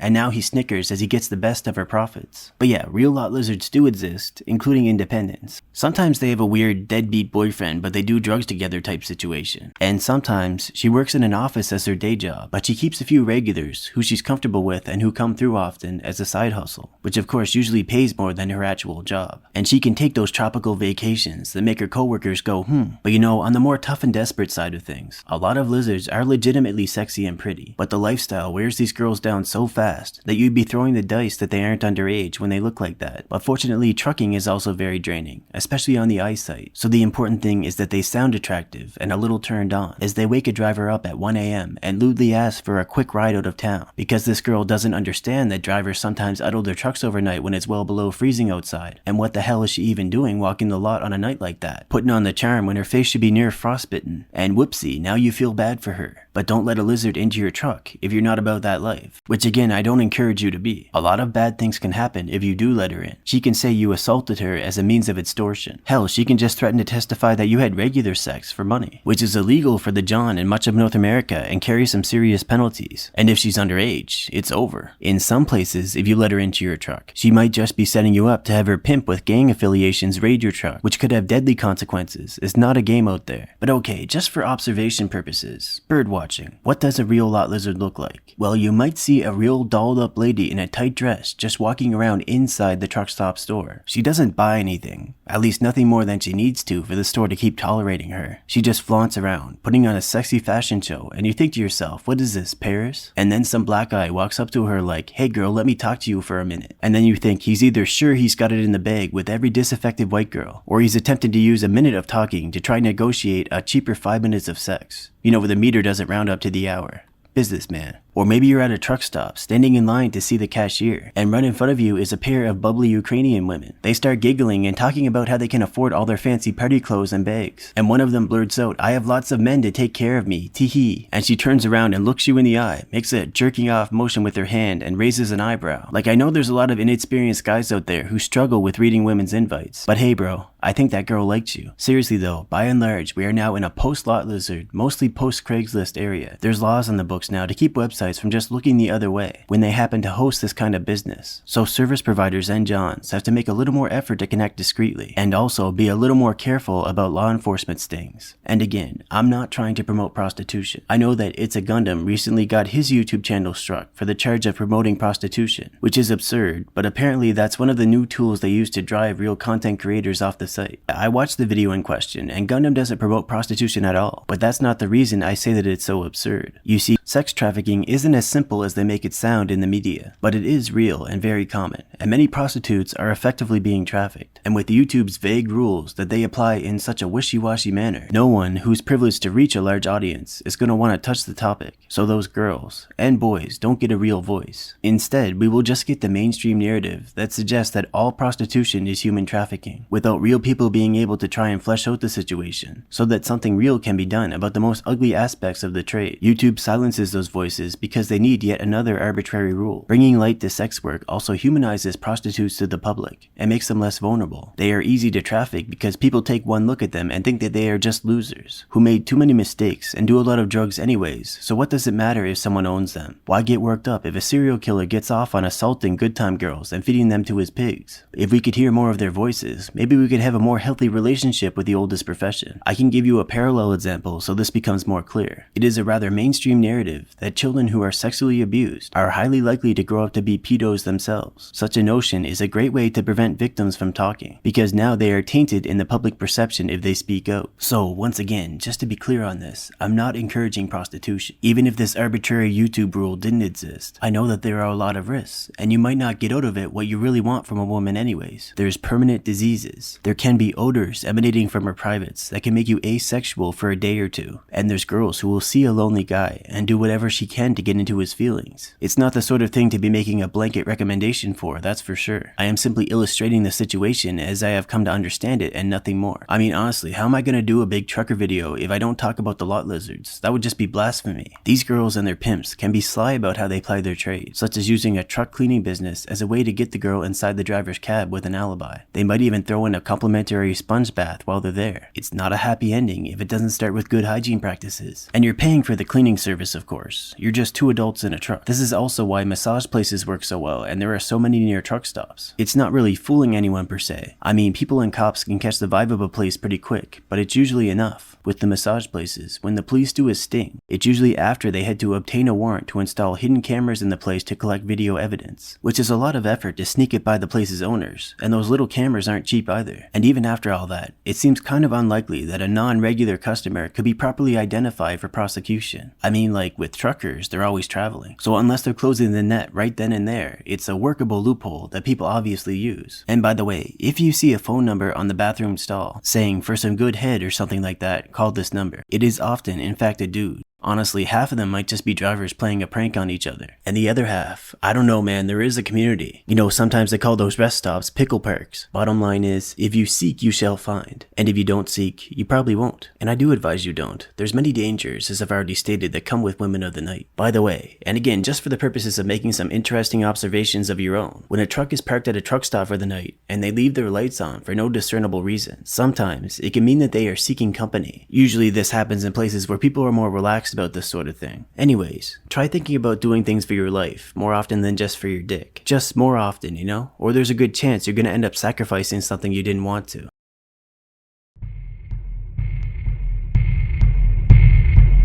Good information management is key when trying to avoid predation from robbers and thieves. You just don't talk about your load if it might be of interest to ne'er-do-wells. For example, cigarettes are actually one of the most risky loads you can haul. They are light and easy to move around, and most importantly easy to sell fast and in bulk to the gray market. You don't even want to have a pack of cigarettes on the dash, honestly. You could get a smashed window for it. Sure, you can get killed over loads like ammunition or medical supplies, but even a common hoodlum's ears perk up over the talk of a cigarette load. They'll throw on some high-vis vest and nonchalantly crack your trailer open in broad daylight. Because who's gonna question a guy in a high-vis vest carrying 10,000 cigarettes? There are many seedy truck stops out there that look the other way when predators interfere with drivers' livelihoods. For example, some places will have thieves sneaking around at night and stealing people's fuel. They just pull up in like a pickup with a tank on the back, stick a hose in your fuel tank, and give it a good suck, and there it goes while you're sound asleep. Here's something even worse though. At some of these truck stops, they allow booting scams. And then they have their associates in some shady towing company move in at night and boot people's trucks, charging hundreds, often thousands of dollars to get your truck back, and the police are rarely any help, either because they're also complicit or because what the booters are doing is technically legal, even if the truck stop clearly goes to lengths to not make their booting policies clear, most likely getting a cut every time that they screw over a driver who's new to the area and unaware. And you know what the truth is, most drivers and companies will just pay the fine, because they've simply got to get to the next load and don't have time to dig in their heels for a big legal fight over this garbage. And so the scam goes on until they piss off the right people, which can be a good while. Aggressive booters can operate in other places too, like big box store parking lots, or even in the yards of shippers where drivers sometimes stay overnight. Especially when it happens in places like this, it's a good idea to call law enforcement immediately, because sometimes these booters are not attempting to operate in any kind of actual legal gray areas, and will use intimidation or even violence if you are not forthcoming with a couple $1,000s they demand while hooking up the truck for towing at additional cost. So it's like a high pressure sales tactic, but actually they're just robbing you. So here's a pro tip. If you're in an area that is particularly fraught with credit card fraud, like people using stolen credit card numbers to pay for food at restaurants sort of thing, you are in danger of getting booted like this if you park overnight. It's the same vibe, let's call it. And you can just ask cashiers about how bad the credit card fraud is. And yeah, there's ways to get the boots off and just go, if they're not right in your face like that. But there's still the chance that these scammers are running their operation on a just barely legal level. They might be friends with the local police, so if you remove the boot, you get criminal charges. And you just don't know. You drove all day and just wanted a place to crash for the night, and and now this. Truck drivers do park on private property sometimes, and that's just the reality of the situation where there is not enough truck parking, especially in the inner city areas where a lot of these scams go down. Let the grift hustler scum sort out the obnoxious, space-taking, noisy, blue-collar scum, says the policymakers, while the cities begin to starve and cannibalize. But yeah, it's just like doing the pre-trip inspections. You want to inspect your region. Even just reading the Google Maps reviews of a truck stop is not the worst way to get some sense of how it is there. And not every employee is going to be complicit in scamming you either. It's not like they're all getting a cut. Sorry man, we aren't ready for you yet. Why don't you take a nap? And I will bang on your door when you are loaded and the paperwork is ready. Don't you tell me what I'm gonna do. I'll tell you what you're gonna do. Problems with shippers are a big gripe for the long haul guys, because a lot of the shippers simply don't respect a driver's time, especially the dry van drivers. You get up early and make sure that you are either on time for the appointment, or you are there the moment they open, so that you can get served first and be on your way making miles. But nah, far too often they are not ready to load you when they said they would be. Like if this happened once in a blue moon, it would be no big deal. But even though they sometimes have someone run out just to apologize to the driver for all the wasted time, the sheer frequency at which this happens is just plain disrespect from shippers to drivers. I mean, if you get there early in the morning and they don't get you loaded until like 3 p.m., your logbook is not gonna just let you drive till midnight to still get some real miles in that day. Instead, you just drive a little bit and go to bed pissed off, being held prisoner on that dock for the best of your day for their incompetence and lack of care. Sometimes they don't even have a bathroom that they'll let you use. The industry standard is to start charging shippers or receivers by the hour as soon as they pass the 2-hour mark. This grace period is sort of a relationship builder between the carriers and the shippers, at the expense of the drivers who don't get anything for those 2 hours. Most hurry up and wait type jobs actually pay you when you are at work, even if you're just waiting for a moment you can perform your duty. But with trucking, you can just hurry up and beat your dick like it owes you money for the first 2 hours, because you aren't getting paid either way. And you can be pretty sore by that point.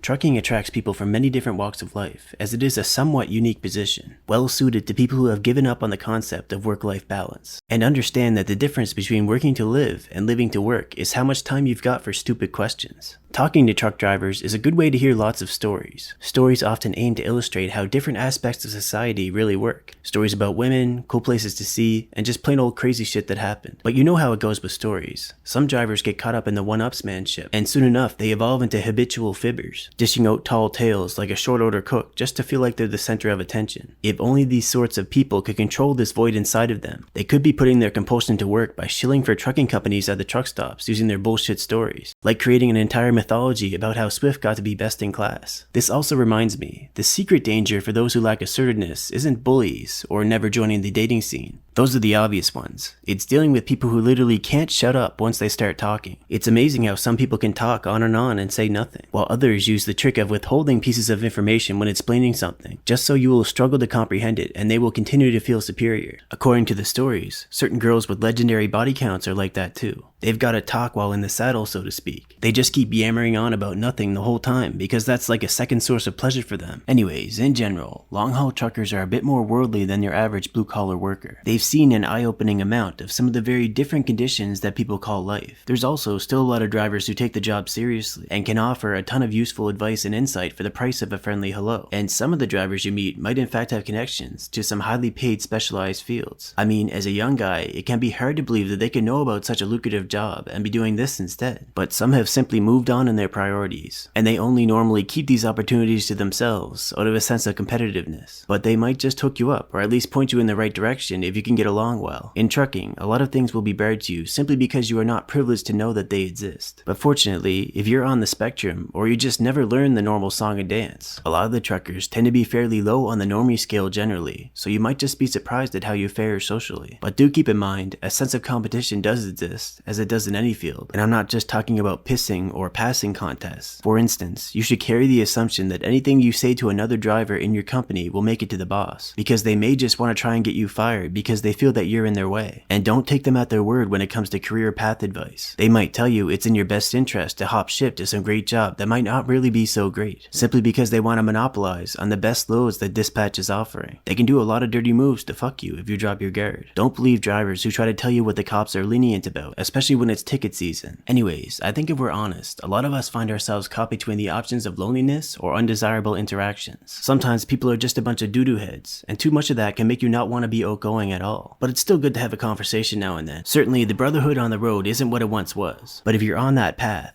you at least have a way to relate to other drivers. But let's talk more about being social. I mean, that's the reason why a lot of people say they won't do the trucking. And by the way, we are still talking about the long haul trucking here. A lot of the specializations you can get into do involve a lot more interaction with other people and a lot more cooperation to get jobs done. And again, there are reasons why you would want to do the long haul for a while before getting into specializations, and I'll talk about them soon. But for now, I'll talk about the social. Truckers get a double whammy from the late stage capitalism that we live in. First, as I'll soon expound on, there's all of the conspiracy and anti-competitive practices that cause a truck driver's career to be an unwitting game of snakes and ladders, with snakes also hiding on the ladders, so oftentimes you just don't know what the real move is. The other thing is that absolutely everything has to be commodified, so that we can then spend every dime that we make trying to buy our humanity back. The road is not the best place to learn to be social if you have a stunted foundation, as many do. And this needs to be brought up because trucking can be a slippier slope than just living as a NEET in a basement. Because you have the constant excuse that there's money to make if you just get back in the truck and keep driving. And you get tired of other people by the end of the day just by driving alongside them, and are simply not inspired to be outgoing. Some people can do it, but a lot of them have either a very unique or just a very strong foundation for sociability. And when I say unique, I don't mean you should make your bet on becoming a social butterfly by going rogue crazy. It just depends too much on your starting point. Isolation sickness is something that can sneak up on you, and after just a week or two, it can get to be enough to make someone feel physically sick. They develop dead eyes, which many women find frightening, and not in a "what are you gonna do to me" kind of way, but more like a tired, hungry ghost that will suck their energy. You might walk into a 7-Eleven first thing in the morning to grab some sandwich or something to eat before taking off, and the female cashier starts having a meltdown because you walk too close to her area behind the counter, and she thinks you are a threat. Simply because you have the sickness, you now display some junkie-coded behaviors. You might walk into a clothing store and bump into this cute girl, but she takes one look at your dead eyes and makes that Jackie Chan before a stunt face, then recovers herself for a moment, looks back at you, and makes the face a second time, and you realize she's stuck in a loop. You don't have to be ugly for this to happen, just average and dead-eyed. It's like an uncanny valley for them when you seem like a willful person in spite of it. So it just doesn't really work for you. You're suffering and no one else really digs it either, except maybe your enemies. So what can you do? Well, first off, there are some proper trucker-oriented restaurants left. You can pull up a seat at the bar and have a meal while overhearing some of the local goings-on and whatever else the rolling conversation goes to. You might even get a few words in if you feel like it. But really, just being in that environment,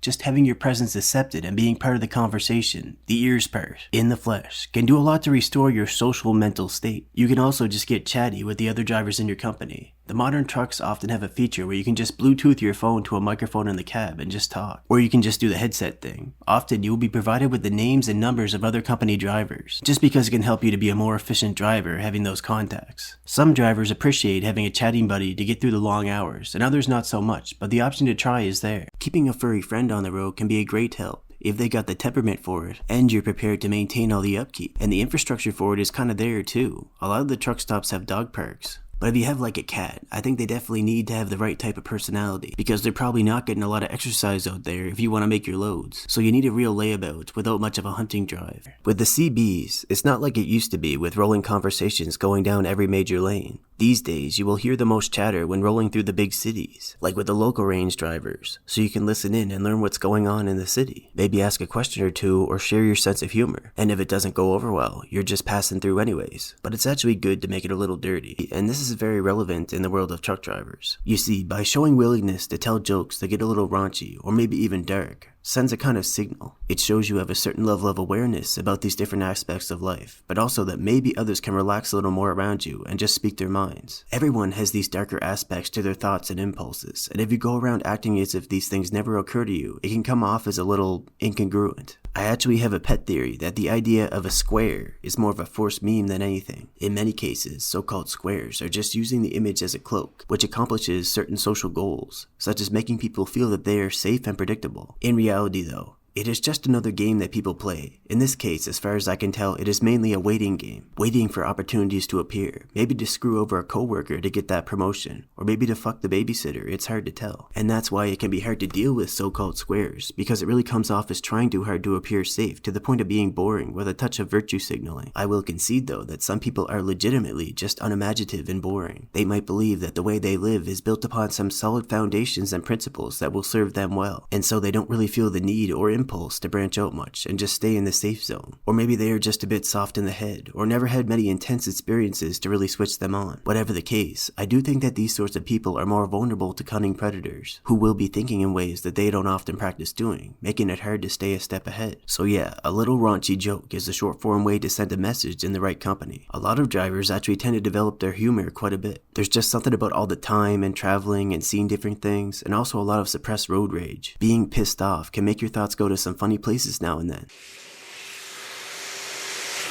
No, in real life. So with regard to romantic or just sexual relationships, long haul is a lot like being in the military. Sure, you save on date expenses if you've got a girl who is willing to wait around while you do a trip, but that isn't something to take for granted. I mean, with the unfortunately tainted reputation of truckers in the eyes of much of the public, she might be worrying about what kind of diseases you might be bringing back to her. I mean, some people will see you like you think that baby wipes and mouthwash are the peak of safe sex. So that kinda sucks, because as a general rule, you probably shouldn't expect better behavior than that which is expected of you. In probably most cases, long-haul trucking is really not for someone in a serious relationship. It's a good way to grind the skills and get a few years of experience before moving into something more local that also pays. And I mean, you might want to tighten up that timeline if you've already got someone you want to hold on to, and especially when kids get involved. You don't want to be gone all the time and letting your kids be raised by social media. This is the fucking news. And you also don't want someone else's kids to be unwittingly raised by you, with you being gone for long stretches and giving her ample opportunity to spread her legs for the first guy who is 0.001% better than you. You know, they say distance makes the heart grow fonder, but women have a biological clock that can't just be put on hold while you go grind real quick for a few years. Beware the woman who seems overly patient, because there's a good chance she has a full calendar. And you know, a lot of women will instinctively stray and run around on a man as a way to show her dissatisfaction with him, and they don't mind being in your face about it. That's kind of the point. The trouble is that women who openly cheat just cause men to take women in general less seriously in this modern dating climate. Notice how a cheated man will say, "I found another man in my bed with my wife," instead of, "I found another man in my wife on my bed." Suddenly, the cleanliness of the bed is more important, because this girl is written off. But seriously though, it's something to keep in mind. Some truck drivers, usually black guys or sometimes boomers, will brag about having different girls in different places. Even when this turns out to be true, it's very unlikely that what they have with these girls is an exclusive access arrangement. It's more like a compromise they found for the lifestyle, that they had whatever currency they needed to make happen. And speaking of currency, the truth is, your average long-haul truck driver money is only really impressive to girls when you're like 23 max. And even then, it's not considered anything special because of the public perception that being a truck driver is a pretty stagnant thing. You know, that you're just sort of a low potential, questionable, and even dirty sort of character. It doesn't help that most girls don't have any real contact with that world. Instead, they often go to college and university and buy into the idea that it's the only way to really advance yourself and your family line, spending multiple years cloistered away from the real world, including the realness of that student debt. I mean, I'm not saying that college is the worst option if you have a plan and a specific goal in mind, but the public perception of its power to create a bright future is a little outdated, perhaps purposely. Either way though, this perception has its impact on the dating market, especially for younger girls who are more impressionable. And you know, there's more contributing to this perception when it comes to truck drivers. It's enough to make a trucker mad at those animal drivers who leave bags of shit in the Walmart parking lots. The reputation of drivers for running through lot lizards is wearing off now, but shit bags are the result of a similar aspect of human psychology that makes people not care about how they trash a place if they're just gonna move on anyways without being held accountable. Like, at least throw it in a trash bin, guy. And I mean, it's Walmart.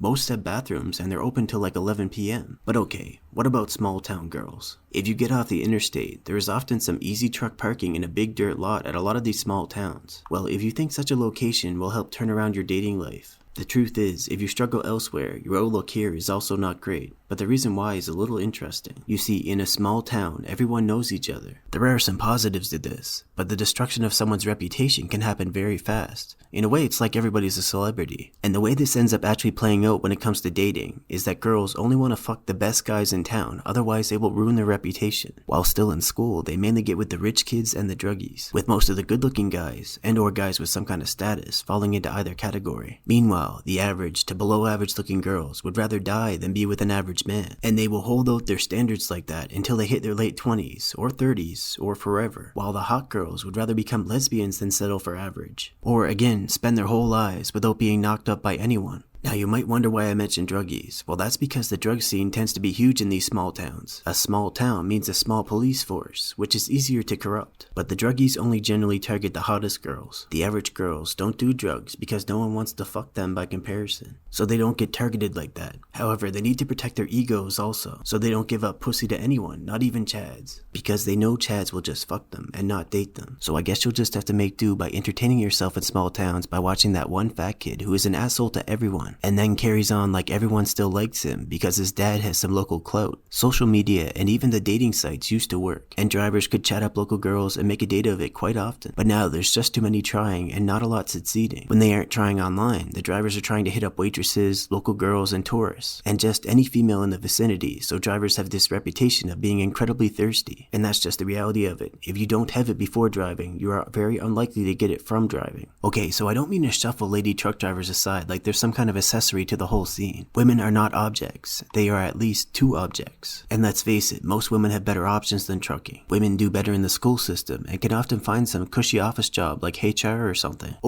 in the government or Silicon Valley. You know, why not have all these young, productive women in the office? Actually, a lot of the comfy office jobs are already technically made obsolete by technology, but they're still kept around for other reasons, such as keeping white-collar crime easy to get away with. There also does exist an instinct to give women roles where they don't push themselves too hard, because otherwise it would be damaging to a nation's fertility. Women make up about 10 to 15% of truck drivers, and a good percentage of those are part of a couples team. So unfortunately, that 15% isn't really representative of the available lady truckers. And there's also a good chunk of them that bunk with other ladies for warmth, you know, to save fuel. And to be honest with you, there is also a certain proportion of lady truckers who are just not really about that life. She might have followed her boyfriend at the time into it, since as I've explained, this is something you can jump into relatively fast and cheap compared to other careers. But now she's struggling to adapt to the kind of independence expected of truckers, such as the idea that just about everything that goes wrong will be blamed on the trucker. So you shouldn't let shippers make you rush if you're having a hard time seeing what you're doing while backing up to a ramp. There is also a lot of shit jobs that expect too much and don't pay, but to be fair, they tend to prey on recent immigrants more than anything. Where this particular breed of women truck driver gets tripped up though is in expecting a lot of hand-holding, which not even the good companies really provide. It's just not realistic all the time. You have to find your knowledge of the job where you can find it and practice applying it as you go, in the hopes that it saves you from getting screwed by circumstance one day. There's also another type of woman who's a truck driver but not really. The trifling sort, who tries to get men to fight each other over her, or who might make a scene if she's asked to do something she didn't specifically sign on for. These girls usually end up sticking to local work if they keep using their CDL at all. Conversely, the best women for trucking are those who already have an appropriate background for it, like farming, mechanics, or just endurance and street smarts. I mean, this isn't the most rough and ready job there is, but that framework of self-reliance outside of a controlled environment has to be there to some degree for a driver to last. Here's a good example of a cornerstone tool of self-reliance. Anger can be a powerful tool to get through a tough situation, or at least a situation that seems tough in the moment, but only when you use it productively, to keep pushing and trying, to be more assertive, to go beyond your regular comfort zone to find solutions. There's so many situations that can happen on the road, and your dispatch and other company contacts can only help you so much. Say you're going down the highway and the truck just suddenly switches off. It gives you no power, not even the power steering, so you gotta muscle your way to the side of the road, and the local mobile mechanics are busy or they don't want to work past 5 p.m. or something, and you got a load to make. So now you can either let it screw up your whole schedule and take a hit to your earnings, or fight it. Instead of just being frustrated and feeling overwhelmed because you don't have much of a background in this kind of thing, let yourself be a little angry, so you keep thinking and keep trying. Maybe it's beyond you, or maybe you just need to replace a fuse under the dash. One thing you should know is that it's beyond something that throwing a hissy fit can solve. Unless of course you hit something and it suddenly switches back on. Most every rule has its exceptions, its buts, and so do trifling, emotionally unstable women. It helps to make it through another day. But yeah, getting productively pissed has a way of revealing possibilities. Here's another way anger can help. If you're not a naturally clean and orderly person, your truck's gonna become a mess pretty quick. I mean, it's a small space to fit a life into, and some companies you could work for will get after you to keep the cab very clean, at least when it's back at your home terminal where they can see it and might have to work on it. The trouble is, if it doesn't come natural to you, it's just very hard to find the time and energy to get it to that standard at the end of every trip. Well, the trick is to get pissed off, and then break and or throw out everything that you deem to be non-essential, and then you can just clear the floor and clean all the surfaces in an hour, without having to juggle with all these different objects that you brought along but don't really use, and instead just ended up putting them on the bed in the day and putting them on the floor at night in this endless cycle. A little emotion can sometimes provide some clarity. I mean, that kind of clutter will end up pissing you off either way, but get productively pissed, the kind where you don't get fired. So yeah, controlled anger is an important tool to have on the road. And so is the ability to just keep it together when things are not going well. Like say you experience a crash or have a tire blowout while driving down a city bypass that's packed with traffic. You have to be able to just shut everything out and maintain control of the vehicle. Or say you're returning to your truck from a truck stop in a sketchy area, and some ghetto guy who's built like a pit bull comes up to you, uncomfortably close, and he asks for some money to get through the night, but really by his demeanor, he's all but accosting you. Like he's short, but he's built to launch at your face, telling you how he's trying so hard not to just stab somebody for some money, because apparently he has a family and they live in a hotel room, which is somehow their only option. Like damn dude, here you are sleeping in a truck most nights, and this guy wants you to contribute to this lifestyle. And just wanting to be out of this situation, you pull out a 20 by mistake, but you pull it out of a pocket on the opposite side of him so he doesn't see it yet. Are you gonna have the level of self-control to smoothly put it back and pull it a 5 or maybe just a couple 1s before he sees? Which also reminds me, what helps to avoid these sorts of situations is to be a planner. That way you can do a lot to not end up spending the night in a place where you don't want to be.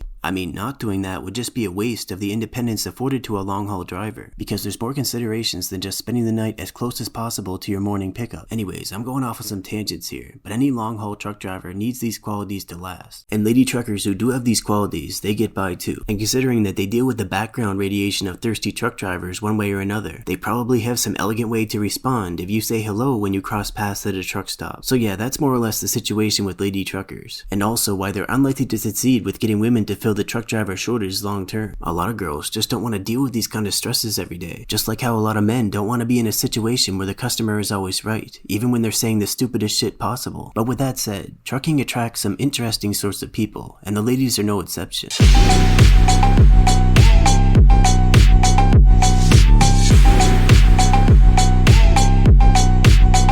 Trucking is not tourism with pay. You can only park at certain places, and usually those aren't that interesting for someone who got into this looking for lots of little adventures. And you know how it is nowadays. Most people can't afford to just take time off and pursue some interest or pilgrimage just for the pure satisfaction of the journey anymore. The pressure is always on just to get by, especially if you have people who depend on you, and that's no less true of trucking. So you should at least hope that a few girls have the decency to pull alongside and show you their tits a few times a year. However, this cantankerous industry will often leave drivers stuck in some place waiting on repairs or for a customer to be ready anyways. But this can't really be foreseen accurately, so plans for excursions kind of have to stay vague and be dropped and picked up again on the whims of the road, which is kinda lame, but it's also not a great idea to just end up sitting doing nothing every time. Your inner child will think you finally become a lame mule, only good for filling a seat. When it comes to team drivers, if you're lucky enough to get along with and vibe with your co-driver, you can go out without having to be that loner from away. You know how it is if you've ever come across the PUA stuff. Having social proof in the form of hanging out with a buddy automatically makes you both more socially desirable. Having that second person tends to make it easier for people with social anxiety as well. And also, in some places, jumping anxiety. But yeah, if one of the reasons why you choose the road, so to speak, is to live a little bit of that wild party life, and you can, a little bit, just know that you're rolling the dice on a good or bad experience in all these places that you don't really know. And don't party too hard. You'll find out how draining the road really is if you have to push the miles while hungover. It's kinda messed up, but a lot of the venues that are made most readily available to drivers are ones that encourage drinking. And of course, trying to get laid. That's just integral, even if it stays on a subconscious level. So there's bars, strip clubs, casinos, and then there's hotel bars near airports where you might try to catch the attention of a female flight attendant because maybe she wants to screw a random guy on land, just to spite the leering tourists and businessmen. Some drivers drink alone in their truck and browse Tinder. But that's really lame. Back in the day, even your most one-dimensional skin dog could find some purchase in a semi-decent woman's life just by figuring out what she's looking for. And the hookers were hotter too. Again, I don't encourage that, but it is an observation made by many. Many of the girls out there now are hardcore veterans from those days. They've seen it all and they know it all. But they've got the face of God when what a customer wants is the Virgin Mary. Nowadays, the meta of so-called sex work is streaming. You just get on there with your body and get scalable investment from men who you'll never fuck, parasocial witchcraft and all that. And if they do sleep with one of their hardcore fans, they'll probably charge about $10,000 because they can. Now, there usually are more unique features of the places a trucker visits. Mountains and hiking trails, rivers, beaches, just anything but the ghettos and malls that stretch to the horizon. It's really just down to your willingness to try something though, comedy shows, rodeos, go get a day pass at the gym, and then stuff yourself with some of the local food. That way, you'll both be able to give the food a fair shake on a hungry post-workout stomach, and you'll see how well your body reacts to it, judging by your recovery. But okay, you get the gist. You have to make a special effort to do anything beyond just the trucking stuff. And it's not really an especially good profession for trying to get laid. But let's talk about exercise. This is one of the most obese professions.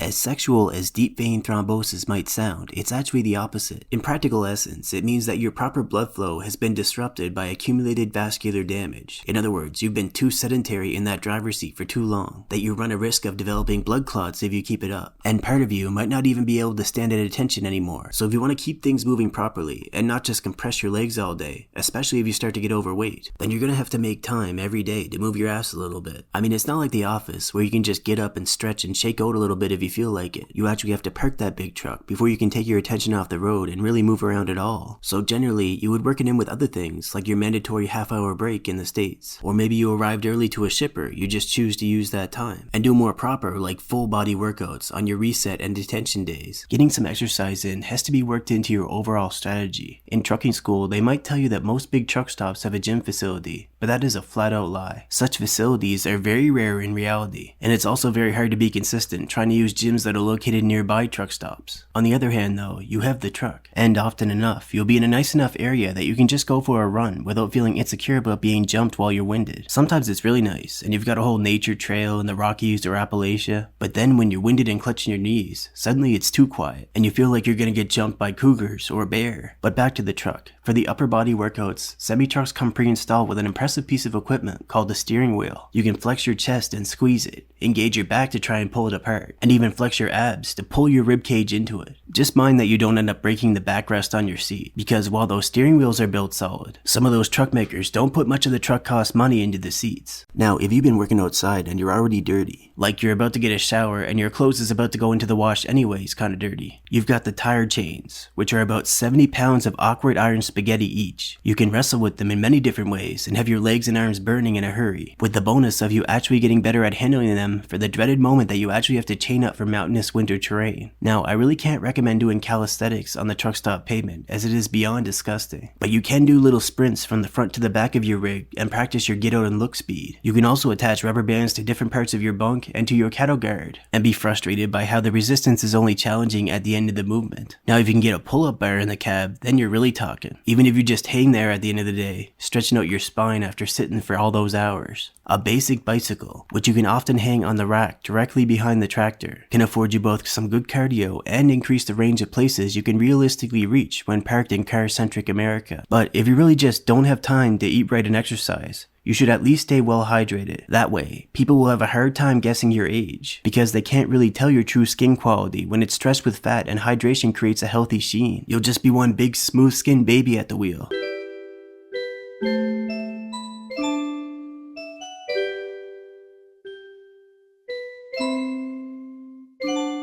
Are you sleeping, you fat fuck? One thing that's very serious as a professional driver is the risk of nodding off. You can feel that need to pass out because you have a screwed up internal clock, or you're just not getting enough sleep. Or maybe you need to admit to yourself that you're already pre-diabetic, or maybe it is just the food. You have one little high-calorie meal, and then an hour later, in the middle of driving, you suddenly really feel like passing out. Like you're barely keeping your eyes open, it's just not safe, and your blood pressure is fucked. And you know how you can tell you're in this state? It's if you have a half chub for no particular reason. Like your blood is just pooling in your lower extremities from a lack of tension. And if you do park, which you should, and try and sleep it off, you're probably gonna have a really hard time actually sleeping and have some miserable nightmares from all that sugar still circulating in your system. And you know, people's bodies react differently to certain foods, different gut biomes, and genes and all that. So the best way for you to learn what you can get away with and what you can't is just trial and error. And I mean, one of the perks of the long haul lifestyle is being able to try different regional foods. So you can work on finding things you actually enjoy while figuring out what you can actually handle. So a lot of drivers will have a screen set up in the back. The truck designs usually allow for easily setting up some kind of mounting bracket for this, but you might have to show some ingenuity if there is no mounting spot or it's not in the right place for you. One thing you might have to do is take the bed measurements and then get a table, preferably one that is as adjustable as possible, so that you can wedge the legs in between the edges of the mattress and the inside of the bed frame. And then you can secure this screen on top of this table, either screwing it on or just using lots of straps and high strength Velcro. Anyways, one thing that's important to understand for the lifestyle living in the truck is power inverters. You see, trucks use DC power, but most domestic appliances use AC, so an inverter does that conversion for you. One of the problems with this though is that unless it's a higher end inverter, there's a good chance that it converts DC power into what's called simulated sine wave energy as opposed to the normal kind. And because a lot of appliances actually rely on this sine wave to run properly, you'll have some issues such as motors burning out and some plug-in air filters. But most computers, especially laptops, convert power into DC before using it anyways, so those should be fine, although a desktop will probably just draw too much and flip a breaker anyways. A gaming console should be alright though, just make sure you use a surge protector, and screens can handle simulated sine wave. Now if you do push things too far with the power, maybe by using 2 cooking appliances at once while also gaming, then you might blow a fuse. Now if you check your breakers and you're pretty sure this is what happened, then you just gotta follow the power cables from your inverter to your batteries and find the correct fuse, which is easier said than done, but you can also ask your shop guys for some direction. Then you want to turn off the truck at the main power switch, but you shouldn't assume that you're totally safe when working around the batteries. Then you gotta open up the fuse's casing, trying not to break it. Then hopefully you have a replacement fuse or you can get one in a shop nearby. And if you did break the casing while trying to open it, just squeeze it all back together and wrap the whole thing in electrical tape. You should learn how to do this if you want to continue to have entertainment and to eat decent wherever you are. Spending nights in hotels are a reality of life on the road, and a welcome break from being cooped up in the truck. Usually you end up spending the night in a hotel if your truck is in the shop, and if you're working for a decent company, they'll cover that expense, and ideally also give you detention pay. With some companies, you either get the pay or you get the hotel stay when you're stuck waiting, but that doesn't account for when you don't have a choice to take the money because you can't sleep in the truck, so it just sucks. Either way, hotels are a chance to get clean and stretch out a little bit.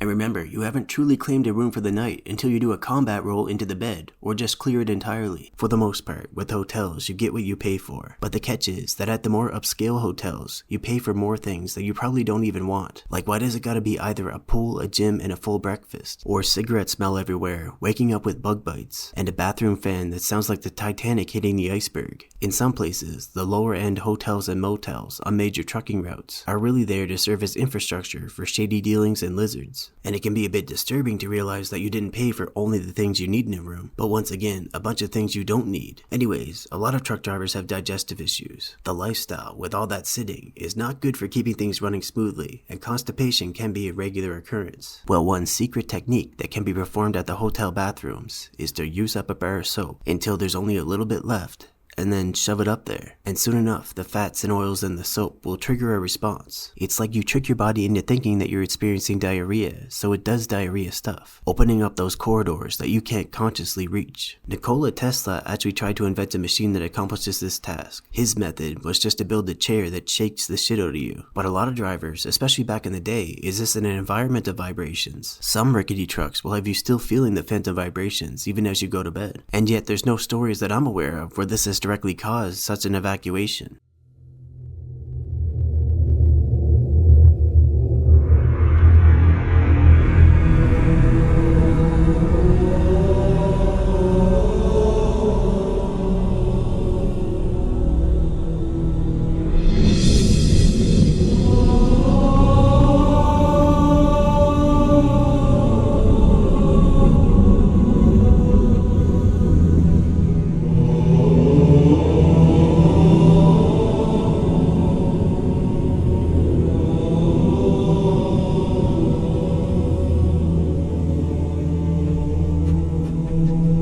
So this might not surprise you at this point, but neither should it dissuade you. There isn't a driver shortage. In fact, there are a lot of drivers in any given area doing layovers and waiting for their dispatch to secure a load for them that meets whatever criteria. And because these loads aren't always in abundance, there is too much competition, which is driving freight rates down. Trucking companies just aren't going to agree amongst themselves to preemptively slow down before things become unsustainable. So it's going to get worse before it gets better. Now, this isn't as much of an issue in other areas of trucking as it is for the most general dry van type loads, especially in the East, which is a bittersweet relief for many company drivers because trucking in New England is miserable. There's just too much traffic, not enough parking near the actual shippers and receivers, a lot of crime in and around the big cities, and much of the infrastructure hasn't been updated enough to allow big modern trucks easy passage. Like even in some of the big cities, you will encounter hairpin turns on the preferred trucking routes for reaching some of the customers in the city. You'll have no choice but to block both lanes of traffic with your trailer to proceed, and then some Karen coming the other way will nose right up to your trailer so you can't go any further without going over her, and then demand that you back up for her. Like, lady, there are other motorists behind the truck now. The only way the driver can really go is forward. Don't ask the impossible just because you used to be a hot item 20 years ago and now you're still suffering from withdrawal from being the center of attention. That's right, I got Karen's figured out. Feel free to use that one. Also in the East are some of the most cartoonishly American memes in the flesh. You might park your truck in some designated parking and make maybe a half-a-mile trek on foot to the grocery store because you're trying to be healthy. And on your way back, some guy in an SUV will pull up alongside you and ask for spare change so that he can go and buy a shower. Like, at least most of the fake homeless people who do that sort of hustle are actually trying to look pitiable, and not just driving around in a gas guzzler being stinky with the meth sweats. They need to bring back powdered wigs just for these sorts of people. And they don't even want trucks entering or staying the night anywhere near New York City. And at this point, a lot of the truckers are about ready to just be like, okay. But the truth is, there's always a few who are struggling and they'll just be like, fuck it, I need the work. That's the trouble with doing big trucker boycotts, by the way. Truckers are very diverse with their situations and cultures, and some are basically day laborers. We'll talk about that. So it's very hard to form a united front for something like a boycott. And this is one of the reasons why truckers don't get a lot of W's when it comes to things like pay and quality of life. Like, the reason why the vast majority of long-haul truckers don't get overtime pay is because it was taken away to ostensibly increase American productivity during World War II. And now, 80 years later, they still never got it back. I mean, for long-haul guys, with all the work involved, not just the driving, 13, 14-hour days are quite common. So they get ripped off hard on all that unpaid overtime. The pay per mile system is simply not the equivalent of hourly pay at a blue-collar rate with overtime. I'm sure all that productivity in the form of unpaid overtime has made a dent in the price of consumer goods.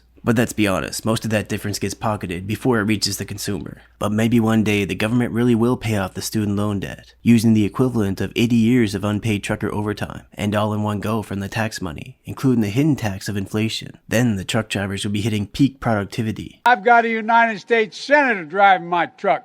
She said, I got the damn president in mind, so what the fuck, I'm a back truck. But I digress. It is a battle for those New England loads, and the load brokers who specialize in that region are always playing their own game, whatever that may be. They might cancel a load last minute when a driver has already driven 500 miles to be on location, which means a long layover for the driver who will wait until another nearby load pops up, or they cut their losses and they drive 500 miles to somewhere else, hopefully getting properly compensated in the process. So in other words, it's the company they work for that eats the losses, and ideally stops crawling back to book loads with this broker. Another thing to be aware of with the trucking industry is the sheer level of nepotism that goes on. Of course, it exists in every industry, and also what you might call the boss's girlfriend has too much influence syndrome. But with trucking, everything is so fractured that guys who have been driving for decades still don't even know where the highest paying jobs that suit their specializations are, because so many of those jobs immediately go to the boss's buddies and nephews and nobody ends up talking about it. I mean, sure, you might see some crazy good job on the job boards, and if the job description isn't a flat out lie, then chances are that posting is only put up there so that the company can say that they have fair hiring practices, and they just hire family and close buddies anyways. Nepotism can also be slightly more subtle, in the form of some drivers getting lots of good loads that pay well and everything goes smoothly, while those less favored are basically hired to be there on standby so that they can act fast when there's an upsurge in the market. And speaking of which, this extends to management as well. Some of the companies out there are basically frat houses behind closed doors, and barely anything actually gets done, unless the boss is on coke that day, in which case cheer him on and stay out of his way. And in time, things might pick up with more loads being assigned. But the truth of it is, some of these family places, they just want to make their money and they do not care about you. Not even for the purposes of retention. You can just be replaced by someone more desperate. Now let's talk a bit more about compensation. First off, there do exist companies who will not pay on time and will overtly try to screw the driver over every chance they get. And yet somehow they stay in business for years, running on excuses and overcomplicated pay structures. Of course, not all bad companies are quite that bad, but as a general rule, the more aggressively a company has to advertise to find drivers, the more turnover they have, and the more of a bad reputation they're trying to compensate for and speak over. Immigrant drivers are useful to these companies because they won't be as clued in to what people are saying about the company and what is considered good or bad around here in the first place. The current recession is definitely having its impact on trucking. Diesel fuel has been way up in price for about the last 3 years. Supposedly, this is because with the lockdown severely reducing customer demand, much less fuel has been produced over that time, to the point where the fuel needs of the trucking industry were starting to outpace supply, jacking up the prices. You know those petro companies, they never see anything coming beforehand, making their commercial decisions based on the fuel consumer demand much more so than the commercial demand. I mean, no matter how locked down things get, consumers still need food, so commercial transport is always going to need a large amount of fuel if people aren't going to starve. The real reason for this is probably something to the effect of, energy companies heard the words recession and inflation and they all shook hands, jacked up their prices, and made their excuses later. The price on diesel is starting to improve recently, recently, and the economic theory about that is that this is because of a worsening economic slowdown, partly a result of when they shut down ocean shipping by limiting the amount of dock workers that can be in one place. And this slowdown has dramatically reduced the commercial demand for diesel. But, there's definitely a trucker shortage. Anyways, because of the high fuel prices, coupled with the bad freight rates and volume, a lot of the smaller companies are having a hard time, especially smaller companies that have expanded aggressively in response to temporary openings in the industry created by the shock of the lockdown policies. And now they struggle to make payments on all their new trucks as the pendulum has swung back in a now damaged economy. Those trucking companies, they never see things coming. Most of the larger companies have the wealth and other resources to continue riding this out for quite some time yet, although a few, such as Yellow, have filed bankruptcy. All is not always what it seems at first glance though, as Yellow had also taken a lot of risks by expanding aggressively, in the form of acquiring several other transport companies and then failing to restructure it all into something that ran effectively. They blame a major union known as the Teamsters for making this impossible. Other large companies may also be making some concerning moves, but mostly it will amount to a means of downsizing, which isn't awesome, but better than closing up shop entirely. All is not necessarily what it seems, with several of the smaller companies shutting down in recent months either. You see, as I have alluded to, there is a lot of laundered money that passes through American companies, including trucking outfits. All they have to do is take on some of the shite-paying loads here and there, and then take a bunch of money from drugs, illegal sweatshops, prostitution, embezzlement, proceeds of investor fraud, and so forth and cook it into their books. Funnily enough, when the laundered money is of USA drug money origin, the media usually reports that the money comes from the old school pep pill of choice, meth. More typically though, the real people behind these operations are from other countries since they are laundering their money here. The businesses they operate for this purpose might also serve as a front for some criminal operations. And also, the company's official products and services can serve as a way to gain influence in this country. The media likes to make it sound like only luxury goods are bought with illegally gained funds. But the truth is, so are everyday items, and even services like transport. The reason these companies will abruptly go bankrupt is basically just to disappear for a while before they start over with a new name. And when this happens, unfortunately, a lot of drivers might get screwed on thousands of dollars worth of back pay and bonuses, and bleeding even more money because they suddenly have to pivot to find a new job because it all happened so fast and unexpectedly. Now this is pure speculation on my part, but it could be that these sorts of operations come to a close because they come under investigation for some kind of shady dealings, and wish to destroy as much of the trail as possible. I mean, burning all those drivers like that is a shady white-collar crime in and of itself. The reason why these operations will do unnecessarily shady things sometimes, I think has something to do with everyone involved wanting to make sure that they get a fat cut while they can. Like some operations that are more unabashedly connected with organized crime will play very fast and loose with the DOT regulations for as long as they can and make as much money as they can. On their semi-legit operations side, it's going to end sooner than later, and they are going to have to take their money and run for a while anyways. So why not, right? And this kind of thing is a lot more common than, say, front companies transporting drugs or smuggling people. But let's talk a bit about that anyways. Most haulers of sweaty Mexicans are individual drivers or owner-operators who have agreed to work for some shady people with the promise of some real good money. It's like a side gig some drivers are offered near the border type of thing. Logically, it's very rare that an actual trucking outfit would risk engaging in this kind of thing. One mistake by one driver and it's all over. Anyways, it's probably true that drivers who accept an offer of a large sum to haul mysterious cargo will generally not be told what the cargo is and not ask, and might find out the hard way when they get searched by the police who just find a bunch of bodies. It can get very hot inside a closed metal trailer that's near the southern border and occupied by several people. The cartels, coyotes, or whoever don't seem to care enough to go in for refrigerated trailers. The other thing is, what incentive do they have to actually pay you, the driver, when you deliver? Just doing one job doesn't make you one of them. In fact, you'll probably never see them again. They might decide they'd rather keep the money and just ditch you or even get rid of you somehow. You really have no recourse. I mean, what are you gonna do, sue them? But back to the slightly less sinister stuff. There are some companies, not mutually exclusive to laundering fronts, that know how to play the system and have tons of contacts and bureaucracy.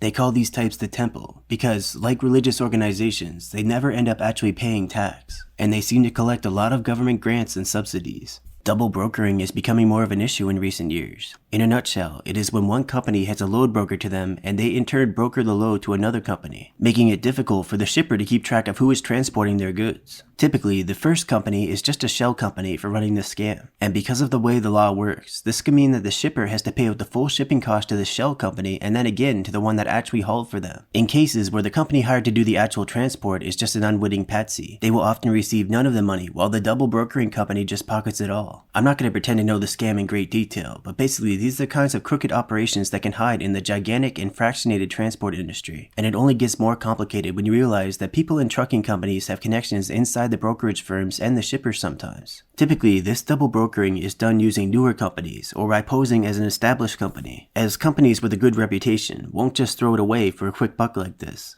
As a driver, really, you just need to make sure that your company name is on the bill of lading. No matter what happens next, you will have some ground to make sure that your company gets paid, and thus so do you. This might actually be related to why many of the brokerage firms are seemingly struggling nowadays, with double brokering companies moving in on their business. But that can't be the whole story. A lot of the big broker firms are contributing to the drives towards the bottom in freight rates as a way to please customers at the expense of the truckers. They even have the audacity to make them bid over loads that are already at rock bottom rates, and even try to call and renegotiate the rate when the winning bid is too high, using their unspoken thumb on the scale in bids as leverage. That's the pleasure of being the only one who sees the back end of a mysterious algorithm. It can actually just be mostly some guy, while you pretend to be impartial. They also want to keep carriers and owner-operators using load boards and phone apps that are automated, so that the brokers don't actually have to put in the work communicating, which supposedly cuts cost and improves efficiency. Well, efficiency isn't everything, especially when one party continues to get a raw deal. It's simple logic that if brokers don't consider their position and hold the line for the trucking industry in terms of rates, more truckers will be out of work as the loads stop making financial sense, and so will brokers. So this current trend is unsustainable. The reason why trucking ever became known for being a boost in a man's status and money back in the day was because of the massive deregulation of the industry that went on in the 70s and 80s. This was to the benefit of not just trucking, but all different industries that benefit from products moving, and it reduced the cost to the customer. And this was already after the boom in trucker-related media in the 60s and 70s that gave truckers a sort of cowboy-esque status, the outlaw trucker. So all the romantics who were drawn by that image, and also participated in large-scale trucker strikes over the high cost of fuel in the 70s, were now getting paid for real. So basically, it was lucky timing. A bunch of young guys got into it thinking it would mean living free and having a wild lifestyle, picking up bored small-town girls while staying one step ahead of Smokey Bear. But what they actually got was a grind. But it was a good job overall because money. Now, deregulation initially meant way more jobs and possibilities when working with shippers, and more money now that the government wasn't stepping in to control rates, routes, and so many other things that are just none of their damn business. It was a steroid shot in the arm for American industry, which, by the way, coincided with the rise of big box stores, who succeeded by shipping in bulk to undercut local competition in terms of pricing and variety of products. But good things don't last forever. Hell, count yourself lucky if anything good happens at all. The Motor Carrier Act of 1980 in particular was a double-edged sword, as it pushed against some anti-competitive practices built on the framework of regulations, such as established companies owning exclusive running rights on particular routes, such that they could rent them out to newer companies. So basically, they had their competition paying them to use the same taxpayer-funded infrastructure that they use. You know, anti-monopoly laws can seem like a joke when you see how much governments like to play favorites. But anyways, the flood of new companies that came on the scene after deregulation soon led to intense competition, which drove down freight rates and also caused corners to start being cut. Driver wages, which averaged $110K in today's dollars right after deregulation. And keep in mind that is just average, in other words basic dry van runs. These wages, like most, have utterly failed to keep up with inflation since. Some blame the influx of new drivers who came in during the boom years for not signing up with unions, while others blame the general fracturing of the industry for keeping drivers unable to organize effectively. Still others blame the hedonistic, work hard, play hard trucker image that rose in the waning glory days for producing drivers who were too self-absorbed and dropped their guard when company finance departments were eyeing their paychecks. Whatever the case may be, the regulators gave truckers a mile, only to leave them in a situation where instead of trying to take another inch, they could only drive hard long enough to get theirs before the great times ran out of juice, and now it's just a job. America is known for trucking more so than for transport by rail, despite the fact that the deregulation wave was aimed at both. This is because rail infrastructure in America has failed to continue developing to keep pace with demand, and because having a lot of trucks on the road provided a lot of flexibility and agility for American industry. It has made many new business models viable, including the recent rise of on-demand manufacturing. It's just too bad that all of this couldn't continue to translate into prosperity for the truck driver.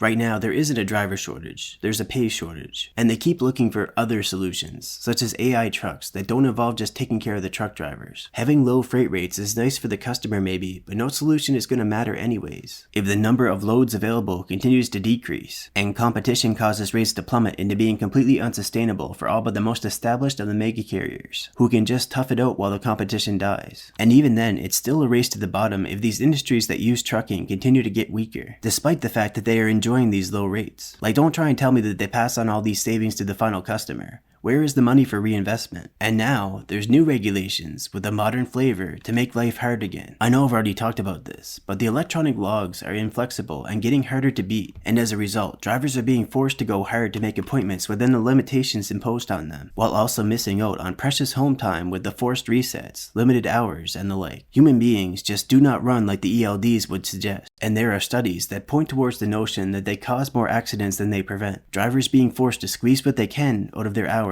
will often end up parking in unsafe places, such as highway off-ramps and sketchy industrial zone streets. There are countless scenarios which happen every day, which the ELDs do not account for, which screws over and puts drivers under unnecessary strain. Let's just say it like it is. The ELDs and other mandates and regulations are really about control and making money, with the window dressing of safety. Their idea of improving the ELDs and making everyone safer is to bring in even more surveillance of all driver activities, such as on-demand location tracking. You're just not making people safer by piling more stress and regulations on drivers, because you're not accounting for the other pressures they have to deal with. Another big new set of regulations coming in is the emission stuff. They mandate all of this new equipment, such as the diesel exhaust fluid system, meaning companies have to take on all these added expenses to stay in compliance with each new regulation. And you just know these added expenses aren't coming out of the owner's pocket if they can sneak it out of driver pay. Just remember, as everybody will tell you, there's no money in trucking. California is the leader in pushing all of this emission stuff, and generally once they make something mandatory, the other states and Canada follow suit. They don't want grandfathered in pre-emission standards trucks in their state at all. And by the way, they also tend to have the most expensive fuel in the country. In fact, everything is very expensive in California, and I just don't understand why anyone should listen to a state that's slowly turning its native inhabitants into hermit crabs. Like, caring about the environment is cool and all, but I can tell you that most struggling working people are at the point where they don't even care if man's industrial activity is causing global warming. The media tries to portray these people as climate deniers to fit them into a box for political theater, but they're really just not as concerned with the outlook of the climate as they are with not falling into poverty or deeper poverty, or not losing a standard of living on their watch that their family has known for generations. You know, if these preachy people are smart enough to understand all the factors that go into the climate, then they are smart enough to come up with some ways to directly alter these factors that aren't just about making people poor. Again, nobody cares when they're struggling. It's not even at like the private jets argument. California is also charging ahead with deregulation of self-driving vehicles. They will sacrifice as many motorists as they have to in the process of ramming this technology through to accelerate its development and push real drivers out.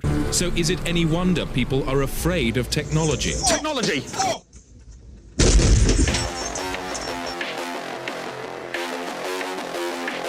They say that drivers will simply move into an easier role of just monitoring the truck as it drives itself. But if you pay attention to what they're working on, the reality is that they will be monitoring the lead truck in a convoy, with the following trucks being completely unmanned. Trucking convoys are illegal for human drivers, but for computers, they can do whatever they want. The people investing and developing this stuff have more or less laid out these intentions, and it means that only a fraction of the current driver pool will have work if this takes over on the highways. That means many thousands of former drivers looking for work when good jobs are just not being created anymore. Before that though, there is currently a rise in the use of undocumented immigrants in the industry. They might have questionable training and skill, but the companies that go for them love them because they have them by the balls. Some of them don't even end up paying these drivers and instead just threaten to have them deported to keep them working. I do predict that these types of situations will become a significant chunk of the industry and drive freight rates further down. Call it a hunch, but I think these guys are just a thing to fill the perennial truck driver shortage, at least until they can find drivers who will pay them for the privilege of driving company trucks. But enough with the dystopian predictions. Fear is the mind killer. I will talk about some career strategies in the next section that will make things seem a little less hopeless. Basically, all I'm saying is that if they do manage to do all that they say they intend to, don't plan to start with highway trucking in the near future and then keep going with it until you retire. You simply can't do that. You need to be flexible and adaptive. People worried about the dangers that AI trucks pose to jobs and safety on the road are sleeping on those EV trucks. Electric vehicles are so creepily silent that they could run down a desert mouse going 5 miles an hour. It's bad enough that we have these ultra-quiet cars that seem purpose-built for abducting children and expensive toy dog breeds rolling through the parking lots, and all you can hear is their tires on the pavement. If ambush predators had wheels, that's what it would sound like. And what will the poor bikers do when everything on the market is quiet? Start blasting sea shanties? People talk about how the petrol industry has held back electric vehicles for 100 years, and I'm sure they did. But how much goodness were they really holding back when these vehicles have to run on batteries, stored energy? That's not changing anything on its own without also developing the means we have for converting energy from natural forms into forms that we can manage and use at a high volume. Fossil fuels are still the best thing going for that, as much as they want to tax and shame people about their use when they don't have the answers. So EV trucks require big batteries to store that energy coming from the power grid, or from a diesel generator a driver might keep on board just in case. You know, like a hybrid. The modern batteries require lithium, the mining of which poisons the local environment, and cobalt, the mining of which has caused lifelong disease and shattered the spines of many children in the DRC. Just so some truck can barely make it up a steep hill, with a fuel source that cannot be put out by conventional means if it erupts into flames, and instead will just be left to melt a hole into the pavement. EVs are a lot more viable for small personal vehicles than they are for heavy hauling semi-truck. The only reason today's truck drivers should really care though, is because you know they're just itching to force this shit through with new mandates. They just love adding extra steps to things. An owner-operator is a trucker who owns their own truck.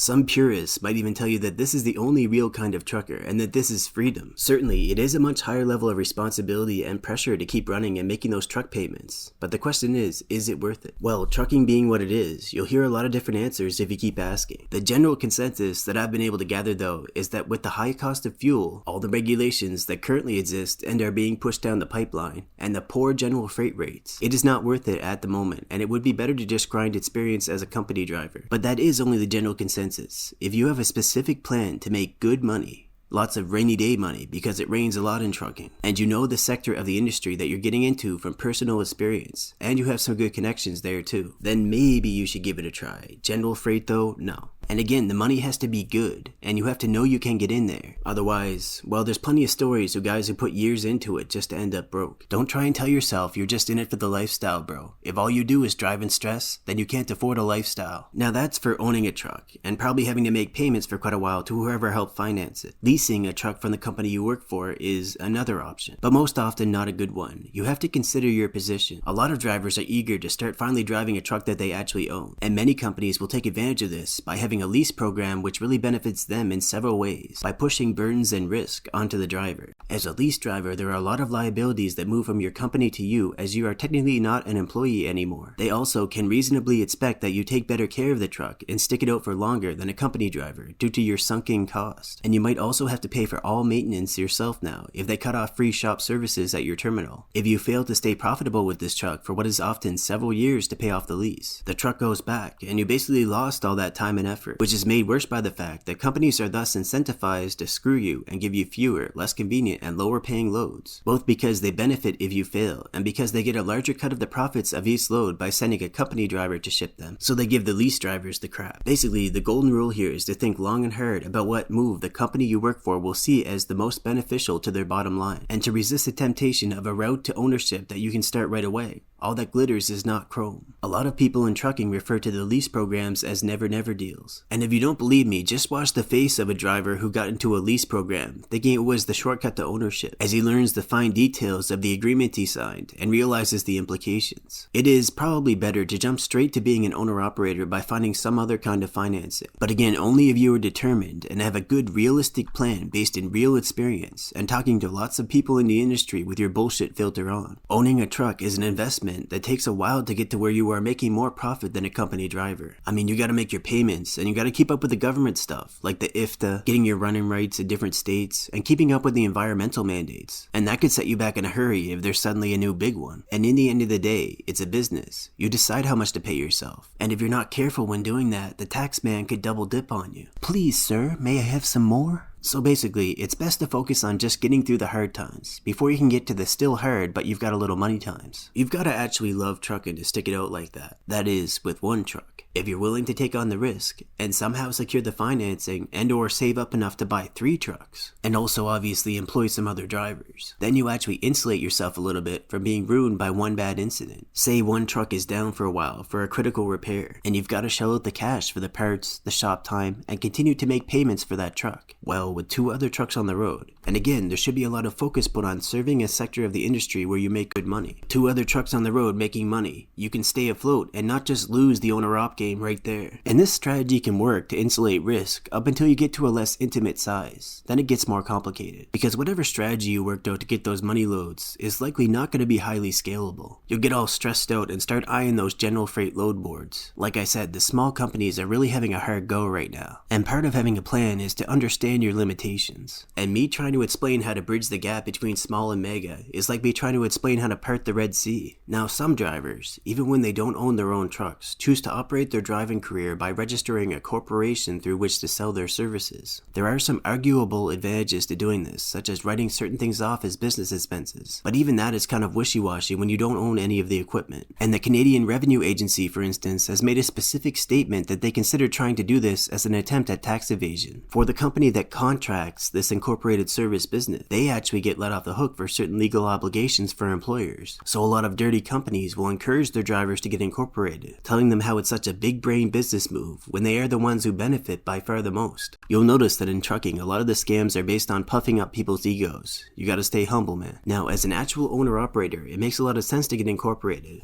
because you have actual assets and tax benefits and you are not at the mercy of any particular company at a time to give you good or bad loads unless you make the choice to be exclusive with them. But telling someone they can essentially run their own business when they don't have any of the tools to operate that business, when it's actually you who possesses these things, is basically a setup. Even if they understand it as a technicality, without the right contacts, the right tools, it is not to their advantage. Here's another thing to be